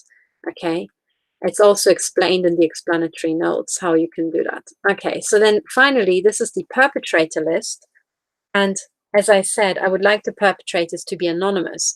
What you most certainly can do, naming names, is name government officials, because they are at the state level. You can name heads of state, you can name politicians, and you can also name chiefs of secret services. For example, if you're in the UK, you can say, well, I have been assaulted for 5 years by Andrew Parker, head of MI5, on his not him personally, but on the authorization of Andrew Parker, head of MI5. Now, you can name him because he's in charge of the entire country. It's no mystery who he is. So it's also no mystery that the domestic targeting programs are run by the domestic secret services.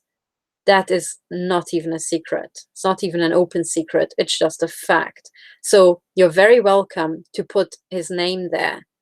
And it's actually important you put the name there, because I personally do not necessarily know the name of your country's head of domestic intelligence. I would have to look it up on Wikipedia. You might know much more about it. So in that case, because your country is being stated anyway, you know, you can state him by name. You can state your president, you can state your interior minister by name. For example, I'm aware that in Germany, the interior minister has been sent a lot of victim cases, I think 180 or 200, and he has done nothing. Well, you can name him as one of the co-conspirators in the perpetuation and the cover-up of crimes against humanity, because he received these cases and he refused to help. This is aiding and abetting the cover-up. So you can name the guy. I am perfectly fine with that. As long as the names are on a country level, you can name names. But I'm not happy, and I ask you not to name, for example, specific surgeons. So, because in that case, I would need direct evidence. If you're naming heads of state, well, the fact that you're making this affidavit proves that the head of domestic intel hasn't done his job, so you can name him, you know. But if you now say, I was implanted by Dr. So-and-so, well, if I publish that on my website, Dr. So-and-so can sue me because I am, you know, putting it out there, and I'm not actually naming the name of the person accusing this guy. So that I cannot do. Okay, so please do not name names. Do not name your neighbors, your doctors, or any other person, but you can name people who are in charge of countries. Okay, that you can do. So I hope you understand how the perpetrator list is intended to work. Now, this is now the end of the public part of the affidavit, and this is going to be kept private. This is the statement of truth, and I want you to see it. This is now here. Your signature goes here, but you do not sign it when you print off this affidavit. Instead, what you can do on the computer is print your name in preparation. That you can still do on the computer yourself. But please leave the date and the signature field empty, and print off this page. You should print off the entire document, you know, but also print off this page for sure and take it to a person entitled to administer oaths. And depending on your country, that might be different people. It doesn't have to be full notarization. It doesn't have to be a notary public, because that is much more expensive and is not necessary, because this is not a legal document that needs to be executed in some legal way. That would require a notary public, but this is just a simple affidavit. So a person entitled to administer oaths is enough. In many countries, this could be somebody at your local post office or in your local bank. And typically the charge you incur for just witnessing your signature in front of a person entitled to administer oaths should cost something like around 10 euros or $10, or maybe be for free. However, full notarization, which is not required, might cost you $80 to $100 or much more. This is not required. I'm looking just for somebody to, you know, witness your oath, witness your signature. Now, whoever that is will know what to do and how to fill out the bottom section here. Okay? And it's not that hard. You just have to do an internet search for who the people are in your country who are entitled to administer oaths. This could be somebody in your local council, in your local bank, maybe even your local post office. Or maybe it is a lawyer or solicitor or lawyer's office, but do not be roped into paying a lot of money for this. This should be fairly cheap, okay? And the amount of time taken to witness your signature and take your oath is moments. So don't pay these people a lot of money or you're doing something wrong. However, you have to take the statement of truth. You have to take this document and you have to take photo identification, which could be your passport or your ID card. Or if you're in a country where you don't have ID cards and you haven't applied for passport, this could be your driver's license if it has photo identification. So whatever it is, whatever the accepted photo identification is in your country, that's what you have to take. Ideally, it's a passport or an ID card, or if you don't have those two, your driver's license. Now that is the final oath here, and with that you're finished. Okay, now this is the document. We have worked through the entire thing, and most questions should be answered. Now what I want to do is I want to show you the explanatory notes, because in those, everything that I have said is put down in writing. And the most important thing is these explanatory notes. The reason why it took me so long and I took such great care is because this outlines exactly how I intend to use those affidavits, and I have signed it myself and I put it out there. And this is basically me giving you something in your hand that you have in your hand that proves how your affidavit is meant to be used. Okay, and this is why I have blocked all those people who were willing to send me the affidavits already before I have published the explanatory notes, because I said, no, do not send your affidavit, because at that moment in time, you do not have a signed statement from me saying how I'm intending to use your affidavit. Now you have. So now it's here, okay? And I want to show you, maybe it looks a bit cluttered and overwhelming and too formal for you at first, but I had to write it in this way because I had to get certain types of information across. Okay, so this whole thing is 28 pages long, and maybe you think, oh my God, I don't have time to read it. Well, you don't have to read it in one go. You can do it as you're going along. You know, a paragraph here, a paragraph there. But let me briefly go through and show you what information is in there. Now, this is very formal and formally written because this you can also file in court.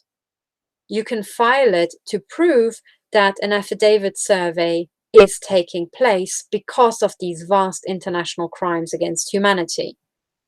You can also point to me and the joint investigation team, because there were 5 people running an investigation for a year and a half, and now I'm summarizing our entire, the investigative effort, and what it condensed down to is me writing this affidavit template. You can also point them to the website, which is stated here right in the abstract, and you will find the document under this document code on the website. So everything here should be clear. What the team does is very clear. It's stated in the title. We are concerning ourselves with direct energy weapons, military neuro and biotechnology, and systemic corruption. Okay, that's the remit. I am not perpetrating this. I am investigating it. This is why it's an investigation team. Okay, so that's clear as well. The abstract, if you're in science or academia, you know what the abstract is. It is a 1-paragraph summary of the entire blimming document, because most people in science don't have time to read the whole thing. So we typically read the abstract and we read the conclusions. And then if it interests us and if we have more time, we read the whole paper. But the abstract says in 1 paragraph everything you need to know. And this is what you find here. Now, the dedication, and let me blow it up again a bit, is my personal dedication of this entire work to the people who, are very, very close to me in their work effort and what they have done. And I would like to dedicate the entire effort to them. Namely, this is Dr. Ronnie-Leena Lukanen-Kilde, the former Chief Medical Officer of Finland, who was murdered in 2015. This is Dr. Paul Marco, who founded the Techno Crime Fighters Forum, and he and Mindy Erkin were top investigators themselves, who have published a lot of work about, for example, child trafficking and the targeting programs and so on. And as you know, Dr. Paul Marco passed away in February of this year. Now, Dr. John Forbes Nash Jr., Aaron Schwartz, and Dr. Gareth Wynne Williams are the 3 math prodigies who I personally believe have been murdered by the secret services, by their respective secret services. I also would like to dedicate this to my 3 late grandparents, who I also believe have been murdered by the secret services, and then also the countless other victims of the silent Holocaust of the secret services. Okay. I also state in my dedication, this is something that's very important to me, because I intended to launch this affidavit template on the 1st of November 2018 on the 100th anniversary of the armistice. This was Remembrance Day on not yesterday, but the week before, and it was brutally sabotaged. You remember that the broadcast didn't work out. I was also heavily neuroteched, heavily worked with my head chips and tortured. It was incredibly hard, and that's why I couldn't come online. Now, I tried to launch it in the meantime, but I have been assaulted for weeks straight. So I had to launch this affidavit template yesterday, and just to be able to get it out, I had to launch it and put up the documents and start it by just putting it out on social media. But I couldn't come online on YouTube and do the launch through YouTube, because they would have assaulted me again. But that's why it got delayed. And it doesn't matter, because the second launch date happens to be the 25th anniversary of the opening of the UN's first war crimes tribunals since Nuremberg and Tokyo. Now, Nuremberg and Tokyo were after World War II, and the first UN war crime tribunal were about crimes in the Balkans. So that's the 25th anniversary of that. That's what happened yesterday, and I'm very happy that I could, in the end, launch the final, the full affidavit survey on the 25th anniversary, after it was brutally sabotaged on the 100th anniversary of the armistice. It's kind of fitting. Now, the rest of the document here, and I would like to show you how you can navigate it. The document overview is literally that. In one view, you can see the different sections and what's contained in the entire document without even reading the table of contents. So in other words, section 1 is a super quick guide on 1 page, all you need to know. Sections 2 and 7 explain everything you need to know about the survey in general. Section 8 gives you a step-by-step guide on how to fill out the survey. Once you have followed those step-by-step guides, Section 9 is the 1-page captain's cross-check. And those people who have been flying on a plane know the captain's cross-check. That is the final cross-check before a plane takes off. And here it means the final cross-check before you send your affidavit. Okay. Then sections 10 and 12 is all about us. The About Us section is about the joint investigation team and the effort that was running for the year and a half before this affidavit was launched. The FAQ is the frequently asked questions in the appendix, and then there's the glossary of the terms used in the survey, the affidavit template itself. And it's very important we all agree on this technical terms and what they mean. This is why I had to write a glossary. Okay. Now down here is the table of contents, and now let me zoom out, because I don't want to go through every page. I want to give you kind of a big overview of what's in the document. Okay. So this is what this page looks like. You can go through it yourself. So this is the first page by the table of contents. Now this is the quick guide, the 1-page summary of what you need to know. If you don't read the whole document, you should just read this 1 page. That's all you need to know. This is the do's and don'ts and how to fill it out. Okay. Then this is everything you need to know about the survey, the background of the survey, the purpose of the survey. And remember, there's so much information in this file because this file is also intended to inform police chiefs. It's intended to inform your family and courts about what the hell this affidavit survey is about, because you might use the testimonies and affidavits of other people in your own court case. So you need to be able to give them a document that explains everything they need to know about all the other affidavits. Okay. Then down here is the format of the affidavit. Why is it a tick box survey? Why is it not full sentences? It also explains this 8-digit authentication code that's on the first page and what that the purpose of that is. Then, very important, section 5 explains how you can use the survey results. You yourself as a victim or a charity or whoever.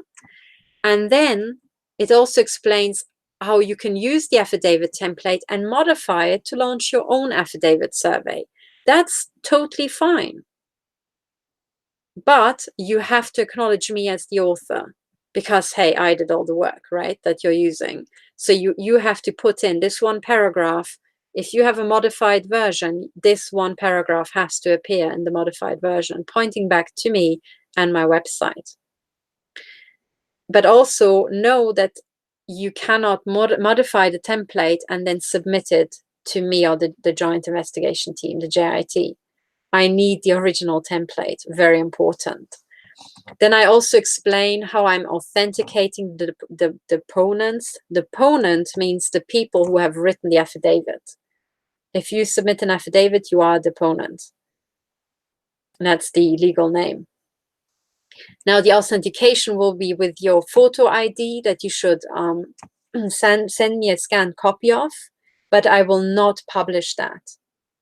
This is just that I can check that, yeah, you exist as a person. It's not just a made-up identity. At least the Secret Services went to the length of, hey, giving you a fake passport, hey, if you show a passport, or rather you are a genuine victim, because why would the intelligence agencies expose a fake passport and, complain about fake victim complaints to then take themselves down? That they're unlikely to do that, Now, I also say that how the affidavit survey has been funded and that there are no ties that I have to other charities or other big donors or corporations or high net worth individuals, not that I'm aware of. Maybe, a billionaire donated $10. It could be, but, then I don't know that he's a billionaire. That's what I'm saying. And remember, I have signed this document, so this is legally binding. To my knowledge, nobody has donated to me that is either a super rich guy or some organization or charity or corporation, as far as I can make out. As far as I can make out, this entire effort and all the support I got was crowdfunded by individual private donors. And most certainly, the entire affidavit template has been written by me, myself alone. It is my sole work. Nobody else contributed in the making of this. Some people sent suggestions, that's true, and I acknowledge them in the acknowledgement section, but the big work is entirely mine, and nobody influenced it. In other words, I'm not paid for by the Soros Foundation or one of his front-end organizations or an intelligence agency's front-end organization. That's what I'm saying in this section, and I'm putting it in writing, and I've signed it. Okay, very important. Now, section 8, these are now the step-by-step guides of how to fill out the affidavit. Absolutely everything you need to know is explained here with examples. It explains what the oath means here, what the permissions of use mean. Okay. It also explains why they are private and public parts of the affidavit. It also explains that while I do identity confirmation, because I have to, if I want to use these affidavits in court, I do not want to see the serial number of your passport or your ID card or your driver's license. Please cover that up, black it out or blank it out. But I do not want to be sent passports with serial numbers, because as soon as you combine the passport with the serial number, you can commit identity fraud. I do not want that. Okay? Don't send me that. It's enough that I can see that it's a passport and I can submit it to a court to prove that I have done my best to authenticate the people, that I'm fairly sure I know who they are. I know how to contact them. They have given me their address. They have given me their name. They have identified themselves. They have proven that they're real. but I really don't need it to see their serial number. Should a court be in serious doubt about the question, about the person, they can always take name and address and what the passport looks like, contact the country and say, please check this passport, is it real? And then that country can look up name and address, find it in their database and check, does the photo agree with what they have in their database with the serial number? But I don't need to see that, okay? So this is your safeguard that I am not using your identification to commit ID fraud, because I cannot. Unless you send me the serial number, I cannot commit ID fraud, even if I wanted to, which I really don't. So just understand this big difference and why you have to take care not to send people serial numbers, okay? Now, the other thing is I also explain how the author's cross-check is to be filled out, which I already did, okay, here in this broadcast. I also explained why I'm asking for some personal information and why that's important. And then I explain, you know, the major section like classical crime, which I did with you together. I explained the tick box survey, and I also explain how it should be filled out. And I show you a sample. This is now what a correctly filled out section might look like here. What is important is that you use a capital X, not lowercase x, to mark the field. And that's because a capital X is easier to see. That's why. Okay, please use a capital X. Not a tick, not some other symbol, just a capital X to put it in there, because that is traditional. People understand it intuitively, and also it's very easy to see. Somebody who scans through the affidavit very quickly can easily see on what line it is and which field has a tick or a mark and which hasn't. Now, under the column occurred, as I explained, you write a number. If it occurs several times, you write down how many times it occurred. And in the special case of it only having occurred once, this is the line that I'm explaining here. Okay, in this column, if it occurred only once, you can mark it either with the number 1 or you put an X in that column too. Okay, and then the final column is, do you have evidence or do you not? And as you can see, you can testify even if you don't have evidence. So the last line has been marked as it occurs weekly that somebody is being stalked into shops or offices, and it's started in 2010. It happens weekly, but they said they don't have evidence because maybe on the particular gang stalking type of following into shops, they didn't have a mobile phone with them, or they were too embarrassed to film with their mobile phone in a shop because it would have showed up on CCTV. Some people are embarrassed. They're happy filming outdoors, but they're not happy filming in shops and offices. And that is okay. That is totally fine. But I still need your testimony that they do this to you. Okay? So stuff like this is perfectly okay. And could also be the case that you have a lot fewer X's that are shown here, and that's okay too. Okay, now let me zoom out and show you all the other sections, just so that you had a run through and you know what's in this document. What I also wrote detailed guidance on is what constitutes valid or admissible evidence here in these 3 paragraphs. I also mentioned that section 71, where you can name your own offenses, important violations not mentioned in the template. I also, as you can see, I'm explaining, you know, what to do if you suffered threats and retaliation for writing the affidavit. You know what to do. Warfare operations, all the different types are very important to testify about the violation of your rights. And as I said, I explained that you should also mark your European human rights if you are not in Europe, because the companies assaulting you might be in Europe. Then denial of help and self-help, why that is important, the costs you incur. And then here under body diagrams, I'm explaining how you can use OpenOffice to activate the draw function. And then at the bottom, it opens up little drawing tools, and you can, you know, go up here, select, for example, the circle, and then draw little circles, which I also explain how you can make them look red.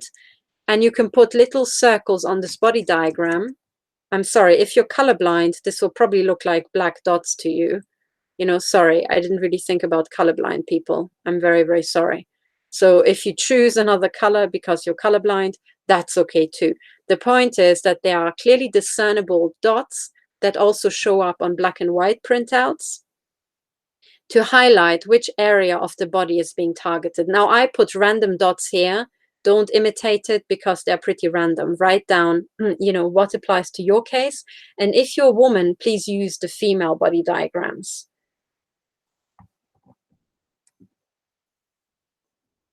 Then the list of perpetrators, that's this section. I explain everything about keeping it anonymous. And then down here, these are 8 examples of how you can name your perpetrators anonymously.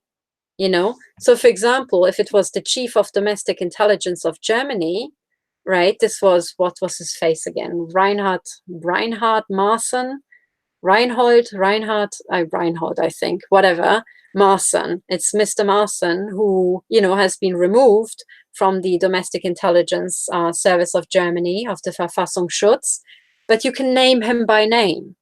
You are perfectly entitled to write his name. You know, I didn't write it here because I forgot actually, but you can name him. That's okay because he is on the country level. It's pretty clear that he's involved. Okay, so yeah, sure, put his name there. And of course, if you're in another country, I might not know who the guy is who's in charge of domestic intelligence. So I would appreciate if you give his name. That's okay. Now, what I advise is that if you are talking about the chief of police of a city, do not name him by name, because then the city can be identified and you can be identified maybe within that city. I don't want that. Okay, so keep it at the country level, that's okay, but do not reveal your city for now, you know? I don't need that. And also, I don't want to be suddenly you know, have all these libel lawsuits from chiefs of police of I don't know how many cities. Now, if a chief of domestic intelligence tries to sue me for libel, I can really bat that down because, hey, I've got a signed witness affidavit testifying about a known targeting program being conducted in his country that he clearly did jack shit about. So good luck trying to sue me for libel. You know, I have evidence. But if it's down to a city level, well, you know, I would have to prove that that particular police officer is involved, which I have a much harder time to do. So please do not name people at the city level. Also, do not name directors of a certain hospital or surgeons. Certain surgeons, most certainly do not name your family members or your neighbors. But you're very welcome. In fact, I encourage you to name the type of family member who was involved, or name how many neighbors you have reasonable grounds to assume that they are involved, and for example, have been neighbors weaponized around your elderly parents' home. That's also very important to know. I also encourage you to name, you know, colleagues and the fact that colleagues have been involved. And you're also encouraged to use phrases like this, like countless unidentifiable gang stalkers. You know, that is okay. Because yes, we know that they are involved, and I would be very keen on you testifying to that fact that you too have seen them like I have seen them, but of course we can't name them by name. So in this document, you will find an example. And of course, this is not the only way you can phrase it, and this is not the only way you can fill it out, but I'm just trying to highlight that ideally you keep it anonymous, but if it's at the country level, like your head of state, your interior minister, or your head of domestic intelligence, you can name them. And if, for example, you are aware of or you have taken part in a campaign where, say, several hundred victim testimonies have been submitted to a particular politician, then you can name that fact and you can name the politician. Now, he can't sue me for libel because then I will go back and I'll say, look, I have a signed witness affidavit stating that you have received 200 victim cases, and they say you did jack shit about that. How are you going to plead, you know, trying to defend yourself against the charge of covering up crimes against humanity. You know, that is okay. I can do that at the country level, but I cannot do it at the individual hospital, surgeon, or neighbor level. So, and sorry that I keep repeating myself, but I really want to drum this message home. All right. Now, I also explain how to fill out the final author's cross-check and what you should watch out for. And then I also explain that you should, of course, check the spelling of the free text sections that you might have, you know, and I am sure where they are, you know, when you're listing the offenses and so on. It doesn't leave a good impression if your affidavit is littered with spelling mistakes when you only have to write a couple of words. So please run a spell checker, which you can also do automatically using OpenOffice. And then finally, when you're finished with all this, very, very important, please convert your OpenOffice document into a PDF here. And I show you the precise button you have to hit. Yeah, I'm trying to zoom in. It is in the top taskbar. Let's see how big I can make this. And it literally has, if you look carefully, it even says PDF. It's a little symbol here on the top taskbar of your OpenOffice document. And when you're finished, please hit that button. It automatically generates a PDF document. And from this point onwards, you're just dealing with the PDF.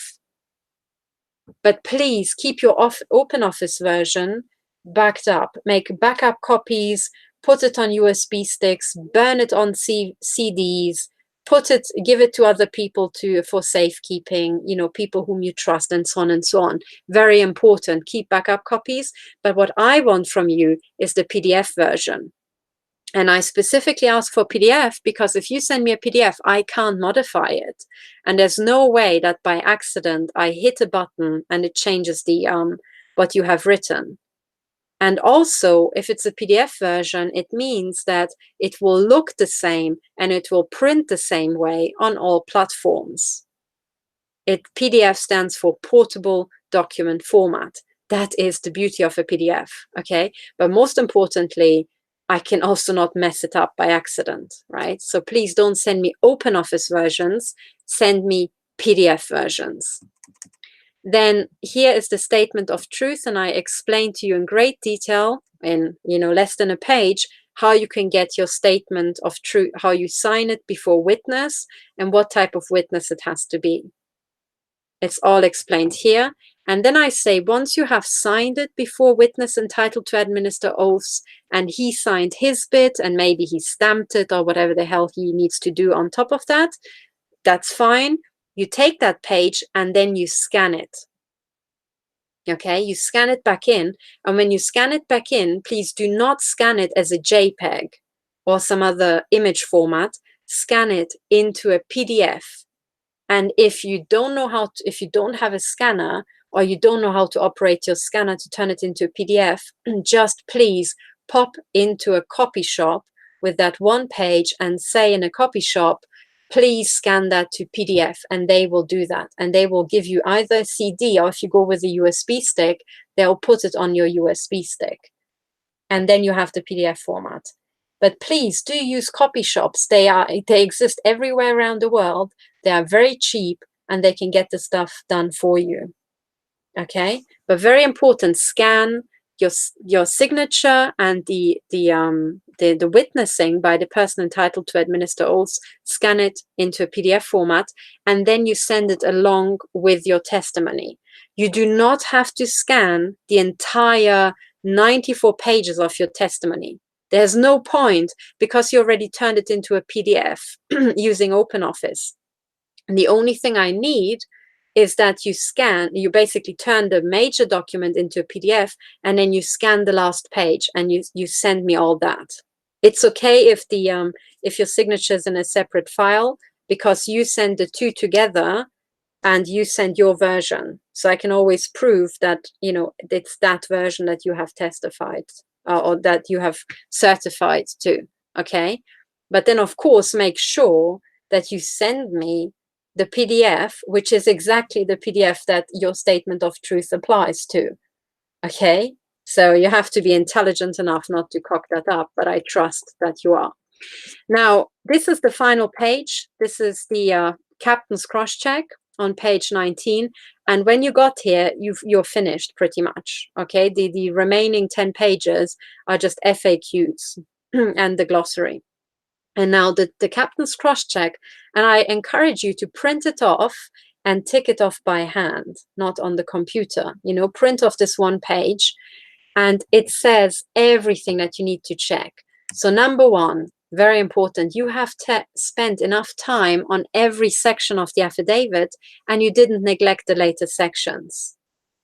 It might seem obvious, but it's not that obvious to some victims who are very, well, how to put it? Maybe they are very targeted, or maybe they are just very badly organized. But this affidavit template is not something that you can fill out sitting in a pub, or, you know, you can just fill out in one afternoon. I expect that if you testify about crimes against humanity, that you have looked at every section and you have testified about everything that you can testify about, or that you're happy about testifying, you know, in all the sections, even the later bits, even the ones on page 74, even the ones on page, you know, 92. You have spent enough time with the entire document in every section. Very, very important. Then also very important that once you have finished all this, the second point, you have gone through the entire blimming thing twice, and checked every single section on the beginning, which is the author's cross-check. You checked the section that affected you, and you also confirmed that you checked every single one of them. What I mean with this point is, sorry, oops, I need to switch to another document. Sorry, let me get back to the captain's cross-check here. And what I mean with this point in the affidavit is this section here. Let me show you in the affidavit. The author's cross-check is the one in the affidavit template itself. That's this thing. So you go through your document and then you put one tick that yes, you have filled out that section, or yes, that particular crime affected you. And then in the second run through, you put an X everywhere where you have put an X in the left column, and the second cross means that you have checked it. You testify that you have checked everything. And once you have done that, and the judge can see that you have marked it, taking great care and putting in the required amount of work and the required amount of time, it is also a type of hurdle that it shows that if you have, you know, passed that hurdle of extra work and taking care, you are really serious with your affidavit. This is not, you know, something that was just done on a whim. It's not something that you have just slapped together in 2 hours. You really took great care. And frankly, the only people who would put that much work in are the people who are really testifying about stuff that hurts them every single day, you know? So this is why it's not just a waste of your time. You're also signaling to a judge that you are serious and you have put all this effort in to produce something that is high quality, of international validity, and can be used around the world to help other victims. Okay, so that's just to make you feel better about all the pain in the ass steps that you have to, you know, go through. But then also very important, you have included a passport quality photograph of yourself on page 1. Now, what does that mean? Page 1 in the affidavit template is this one here. And by the way, when you filled it out, there should be no yellow highlighting here. You delete the yellow highlighting and you delete the square brackets here and there. And then you just write your name. It should just read Affidavit of Joe Bloggs. Also no yellow here. And you have printed, okay, down here in the footer, you have put your 8-digit document code that you have chosen yourself. Oops, actually, oh yes, here, the document authentication code, that's here. So you choose an 8-digit number yourself, and then you write it also down here, the very same number, and it's explained in the explanatory notes. Now, your photo identification is a digital image that you drag and drop into this box. And as explained, please delete the text. So first, delete the text and then drag and drop the photo in so that the text formatting doesn't mess up your photograph. And the reason why I want to have a photograph in the document itself is that I can later prove that there was no mix-up of names. So if the photograph on the PDF version of your affidavit template agrees with the passport that I have been sent, I can prove that I haven't confused templates. I haven't confused your affidavit with that of somebody else. I do have photo ID for the person. So in other words, your name here at the top, your name, your address, and also your ID document agree, your photo agree with the ID document. These three things, your name, your address, and your mugshot, are exactly the same as is on your passport or your ID card. And then you have run a spell checker, you turned your affidavit into a PDF format, you printed off the document, you signed the statement of truth, you scanned the signed copy into a PDF file, very important. You also scanned your passport and ID card without the serial number. And then the final step is that you open your email account and then you send an email to the JIT emails, but you do not use my usual contact emails because that email account gets spammed into oblivion, by victims and agents. No, you just use dedicated email accounts just for the affidavit survey, and these are these 4 emails. Why are there 4 emails? Well, in the beginning, there were 4 emails because I assumed that I would be giving an email account to every single member of the JIT. Now, because the group has broken up and it's just me, all these email accounts go still to me, okay? All of them go to me and I will read them. But the reason why I want you to send your affidavit to all 4 of them is, again, to forestall sabotage. So, in other words, if for some reason one email account gets hacked, right, then I still have another email account. If 2 of them get hacked, on the entirety of Gmail gets hacked, well, I have another type of email account. And then I also explained down here that Proton Mail is an encrypted service, whereas Gmail is not.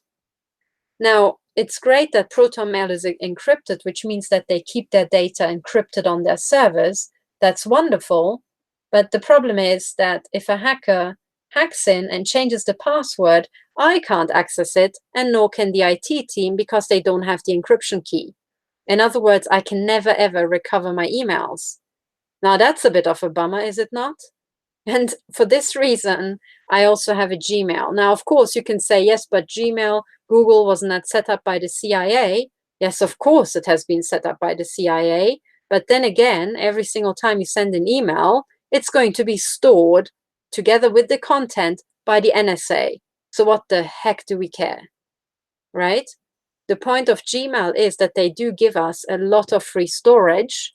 So I might as well use them, So this is why there are 2 types of email here. I'm hoping that by also using Proton Mail, I am forestalling any Gmail nonsense. Gmail is a US company. Proton Mail is a Swiss company in Switzerland. Sorry, I've been talking too much.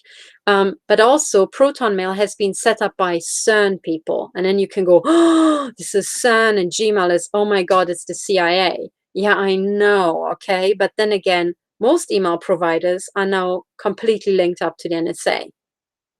So, what difference does it make? If I would have chosen a no-name provider, they might not give me the same type of service, and they might still be connected to the CIA. Okay?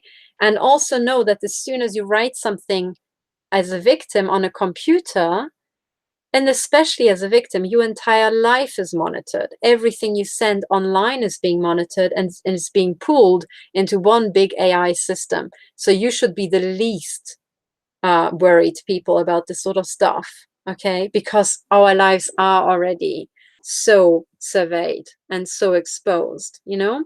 So this is just to explain why there are 4 email addresses. And please, please, please do send your affidavit to all 4 of them. Just do. In other words, you just have to open one email, but copy and paste all 4 email addresses. And if you do that, we have redundancy, and then emails shouldn't be lost. Okay, ideally they are not lost. And then what's going to happen is if you send me your affidavit, I will do the following.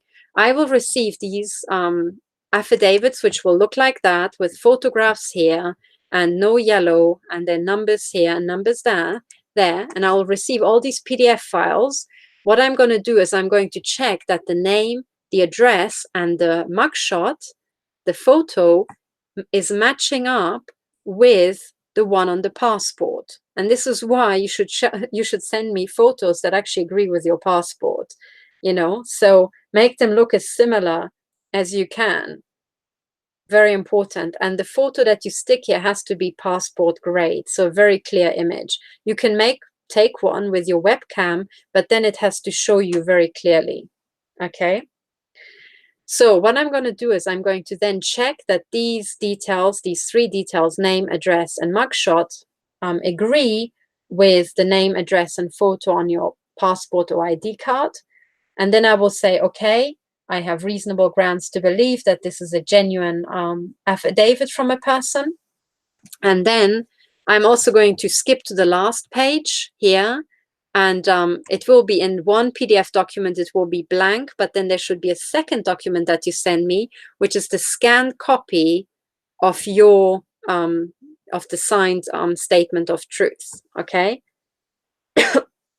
Now that file, and if you're still wondering why it is a separate file, it is simply because if you make people scan 94 pages, the file you will end up with is massive. If you scan 94 pages, the resultant file is massive. However, if you just have a PDF file with 94 pages, it's very small, actually. It's totally manageable. So I just want you to send me a single scanned page, and the only scan you send me is the last page. Okay?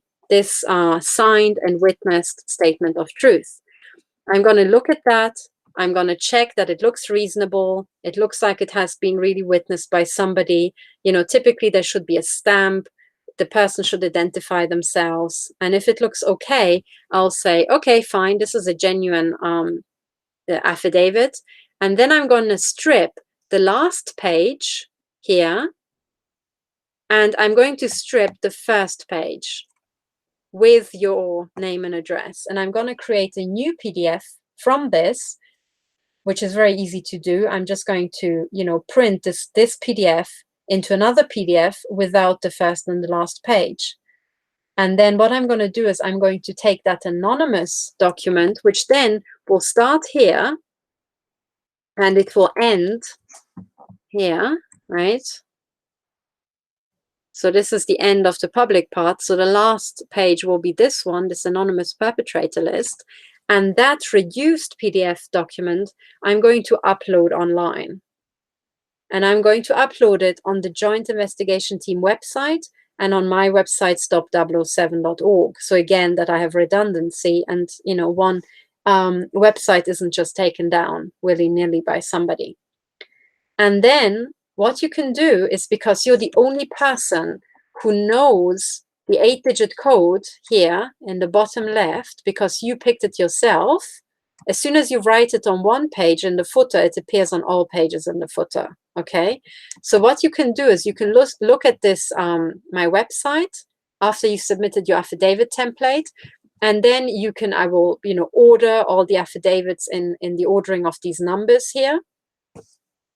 And then you can find your own 8-digit code. You can open the PDF that appears on the website, and you can check that what appears on that website is identical to what you have sent me. Should it not be identical, then it means that there's hacking. Okay, and then please tell me, because then I will update the website with the new version. Now, one of the things I really absolutely do not want under any circumstances is that I get sloppy people who just send me a first version of the affidavit and then say, oh, hang on, this is wrong, here's another version. Or they email me one copy and then say, oh, sorry, I emailed you the wrong copy. If you do that, you will be disqualified because I don't have time to mess around, okay? So you have to get this right and you have to put in the effort. But once you have done this, what we will start accumulating is a database of these affidavit templates where we are all testifying to the same type of offenses and also the vast number of offenses that are being perpetrated against us. Okay, so this is the affidavit template. This is the launch. You know how to find it. I will say it one more time. I will share my screen and I will take you to all the websites and I will, you know, run through all this in a quick gallop. Let me go back to the front page. Okay, so let me share my screen. If you decide today that you're a victim and you would like to fill out an affidavit template, what you do is the following. Here, let me share my screen. What you do is you go to jointinvestigation.org, you go to appeals down here, and then you go to appeal for victim affidavits, and then you download ideally these 3 files. You know, I would also recommend that you download the PDF version just for your own copy, okay, to have the original. And then these 2 are PDF documents, the first and the last, and the middle one is the OpenOffice document that you fill out yourself. Now, if you don't have OpenOffice, please follow this link here and download it from the Apache OpenOffice webpage, and the download button is here. So just 2 clicks, and then you choose your operating system and press download, and also you choose the language as British English, ideally, you know? Okay, so, and that's all you need, and then you get going. And when you're finished, you are sending it not via the websites, not to my normal email, you send it to the 4 emails that were stated in the affidavit template. Now, should the Joint Investigation Team website be taken offline, you can also find the affidavit template by going to Stop 007. Now, today, because it's under news, you will find it here, but it might stop being news in 6 months' time, and then it either migrates down the list or disappears. And therefore, I want to show you that you can find this form also if you scroll down and you find this icon here with the flames. It might move around my website, you know, left, right on this page as I'm rearranging the ordering. But you look for this one, Burning Down the House of Crime. And then these are all the campaigns, and you will look for this one here, showing the judge. And the judge is, you know, what's it called? Hammer, gavel, whatever. And you click here, and you will find the very same 3 documents here. And again, you know, if you use this website, you download the 3 documents, you back them up, okay? You don't throw them away, because even in a few months' time, you can use the explanatory notes to explain to your family, to your police officers, to your lawyers, to a judge, what exactly the affidavit templates are, okay? And then the entire purpose is the following. Once we have all these affidavits coming in and I start uploading them, every victim around the world is welcome to take those, which will be in PDF format, and just download them. And you can burn it on a CD or print them off and submit it to a judge and say these are all the cases internationally that are known. Okay? So that's the entire purpose. You can use it for your own court case. You will not be able to download the specific authentication documents from the person. You will not know their name and address, but you can prove to a judge that I have certified that these people submitted with a passport. And, you know, should a judge seriously question my integrity, I can always, to a judge, enter a court case as an expert witness, be questioned as an expert witness, and then to a judge only, as part of a court case I'm a part of, I might give them that and actually show that, yes, these people exist and have authenticated themselves. And that is precisely how it's written on the permissions of use on the front page. I'm only using your affidavit templates for, number one, publishing the anonymous part, the middle bit, the public bit, clearly marked public, on the website without the first page and the last. Just that. I'm also entitled to use your affidavit templates with your ID documents for my court cases. These are the court cases that I am fighting myself against MI6 in Europe, because there I have to be able to, in European courts, to give the judge the ID documents, a copy of the ID documents of anybody who's testifying in my own court case. Right? They need to know, are these just made up identities? Have I just made them up? No, they all have their individual passports and identification documents. And I also would like to use, in a very rare case, this is not the standard, if I appear as an expert witness, and if a judge seriously questions that the affidavits I have published and I'm maybe submitting as the public part, anonymous part, if anybody questions that those, every single one of them, correspond to an identified person, then I will also show to a judge that, yes, these are true, and the judge can check. But I will not be giving it out to all and sundry. I will not be giving it out to other victims, only to a judge under the special case that he seriously questions my integrity and is actually insinuating that I'm lying. Then I need to prove that I'm not lying, but only within a court case like that. Okay? So I hope you understand these three cases, how I'm going to use your affidavit. Publish it anonymously using the public part only, which you can check is genuine by looking at your 8-digit code and the footer on every page and check that it agrees with what you have given me. Number two, use it for my own court cases that I have already launched in 2016, and I will launch the follow-on court case. And I need you to testify for me that this is genuinely going on for me as a victim myself in a court case. Okay, and that's why I also need your passport and or ID card, because all European courts require identification. And then the third case is that I'm using your affidavits, but I'm only ever submitting the public part, the one that's also on my website.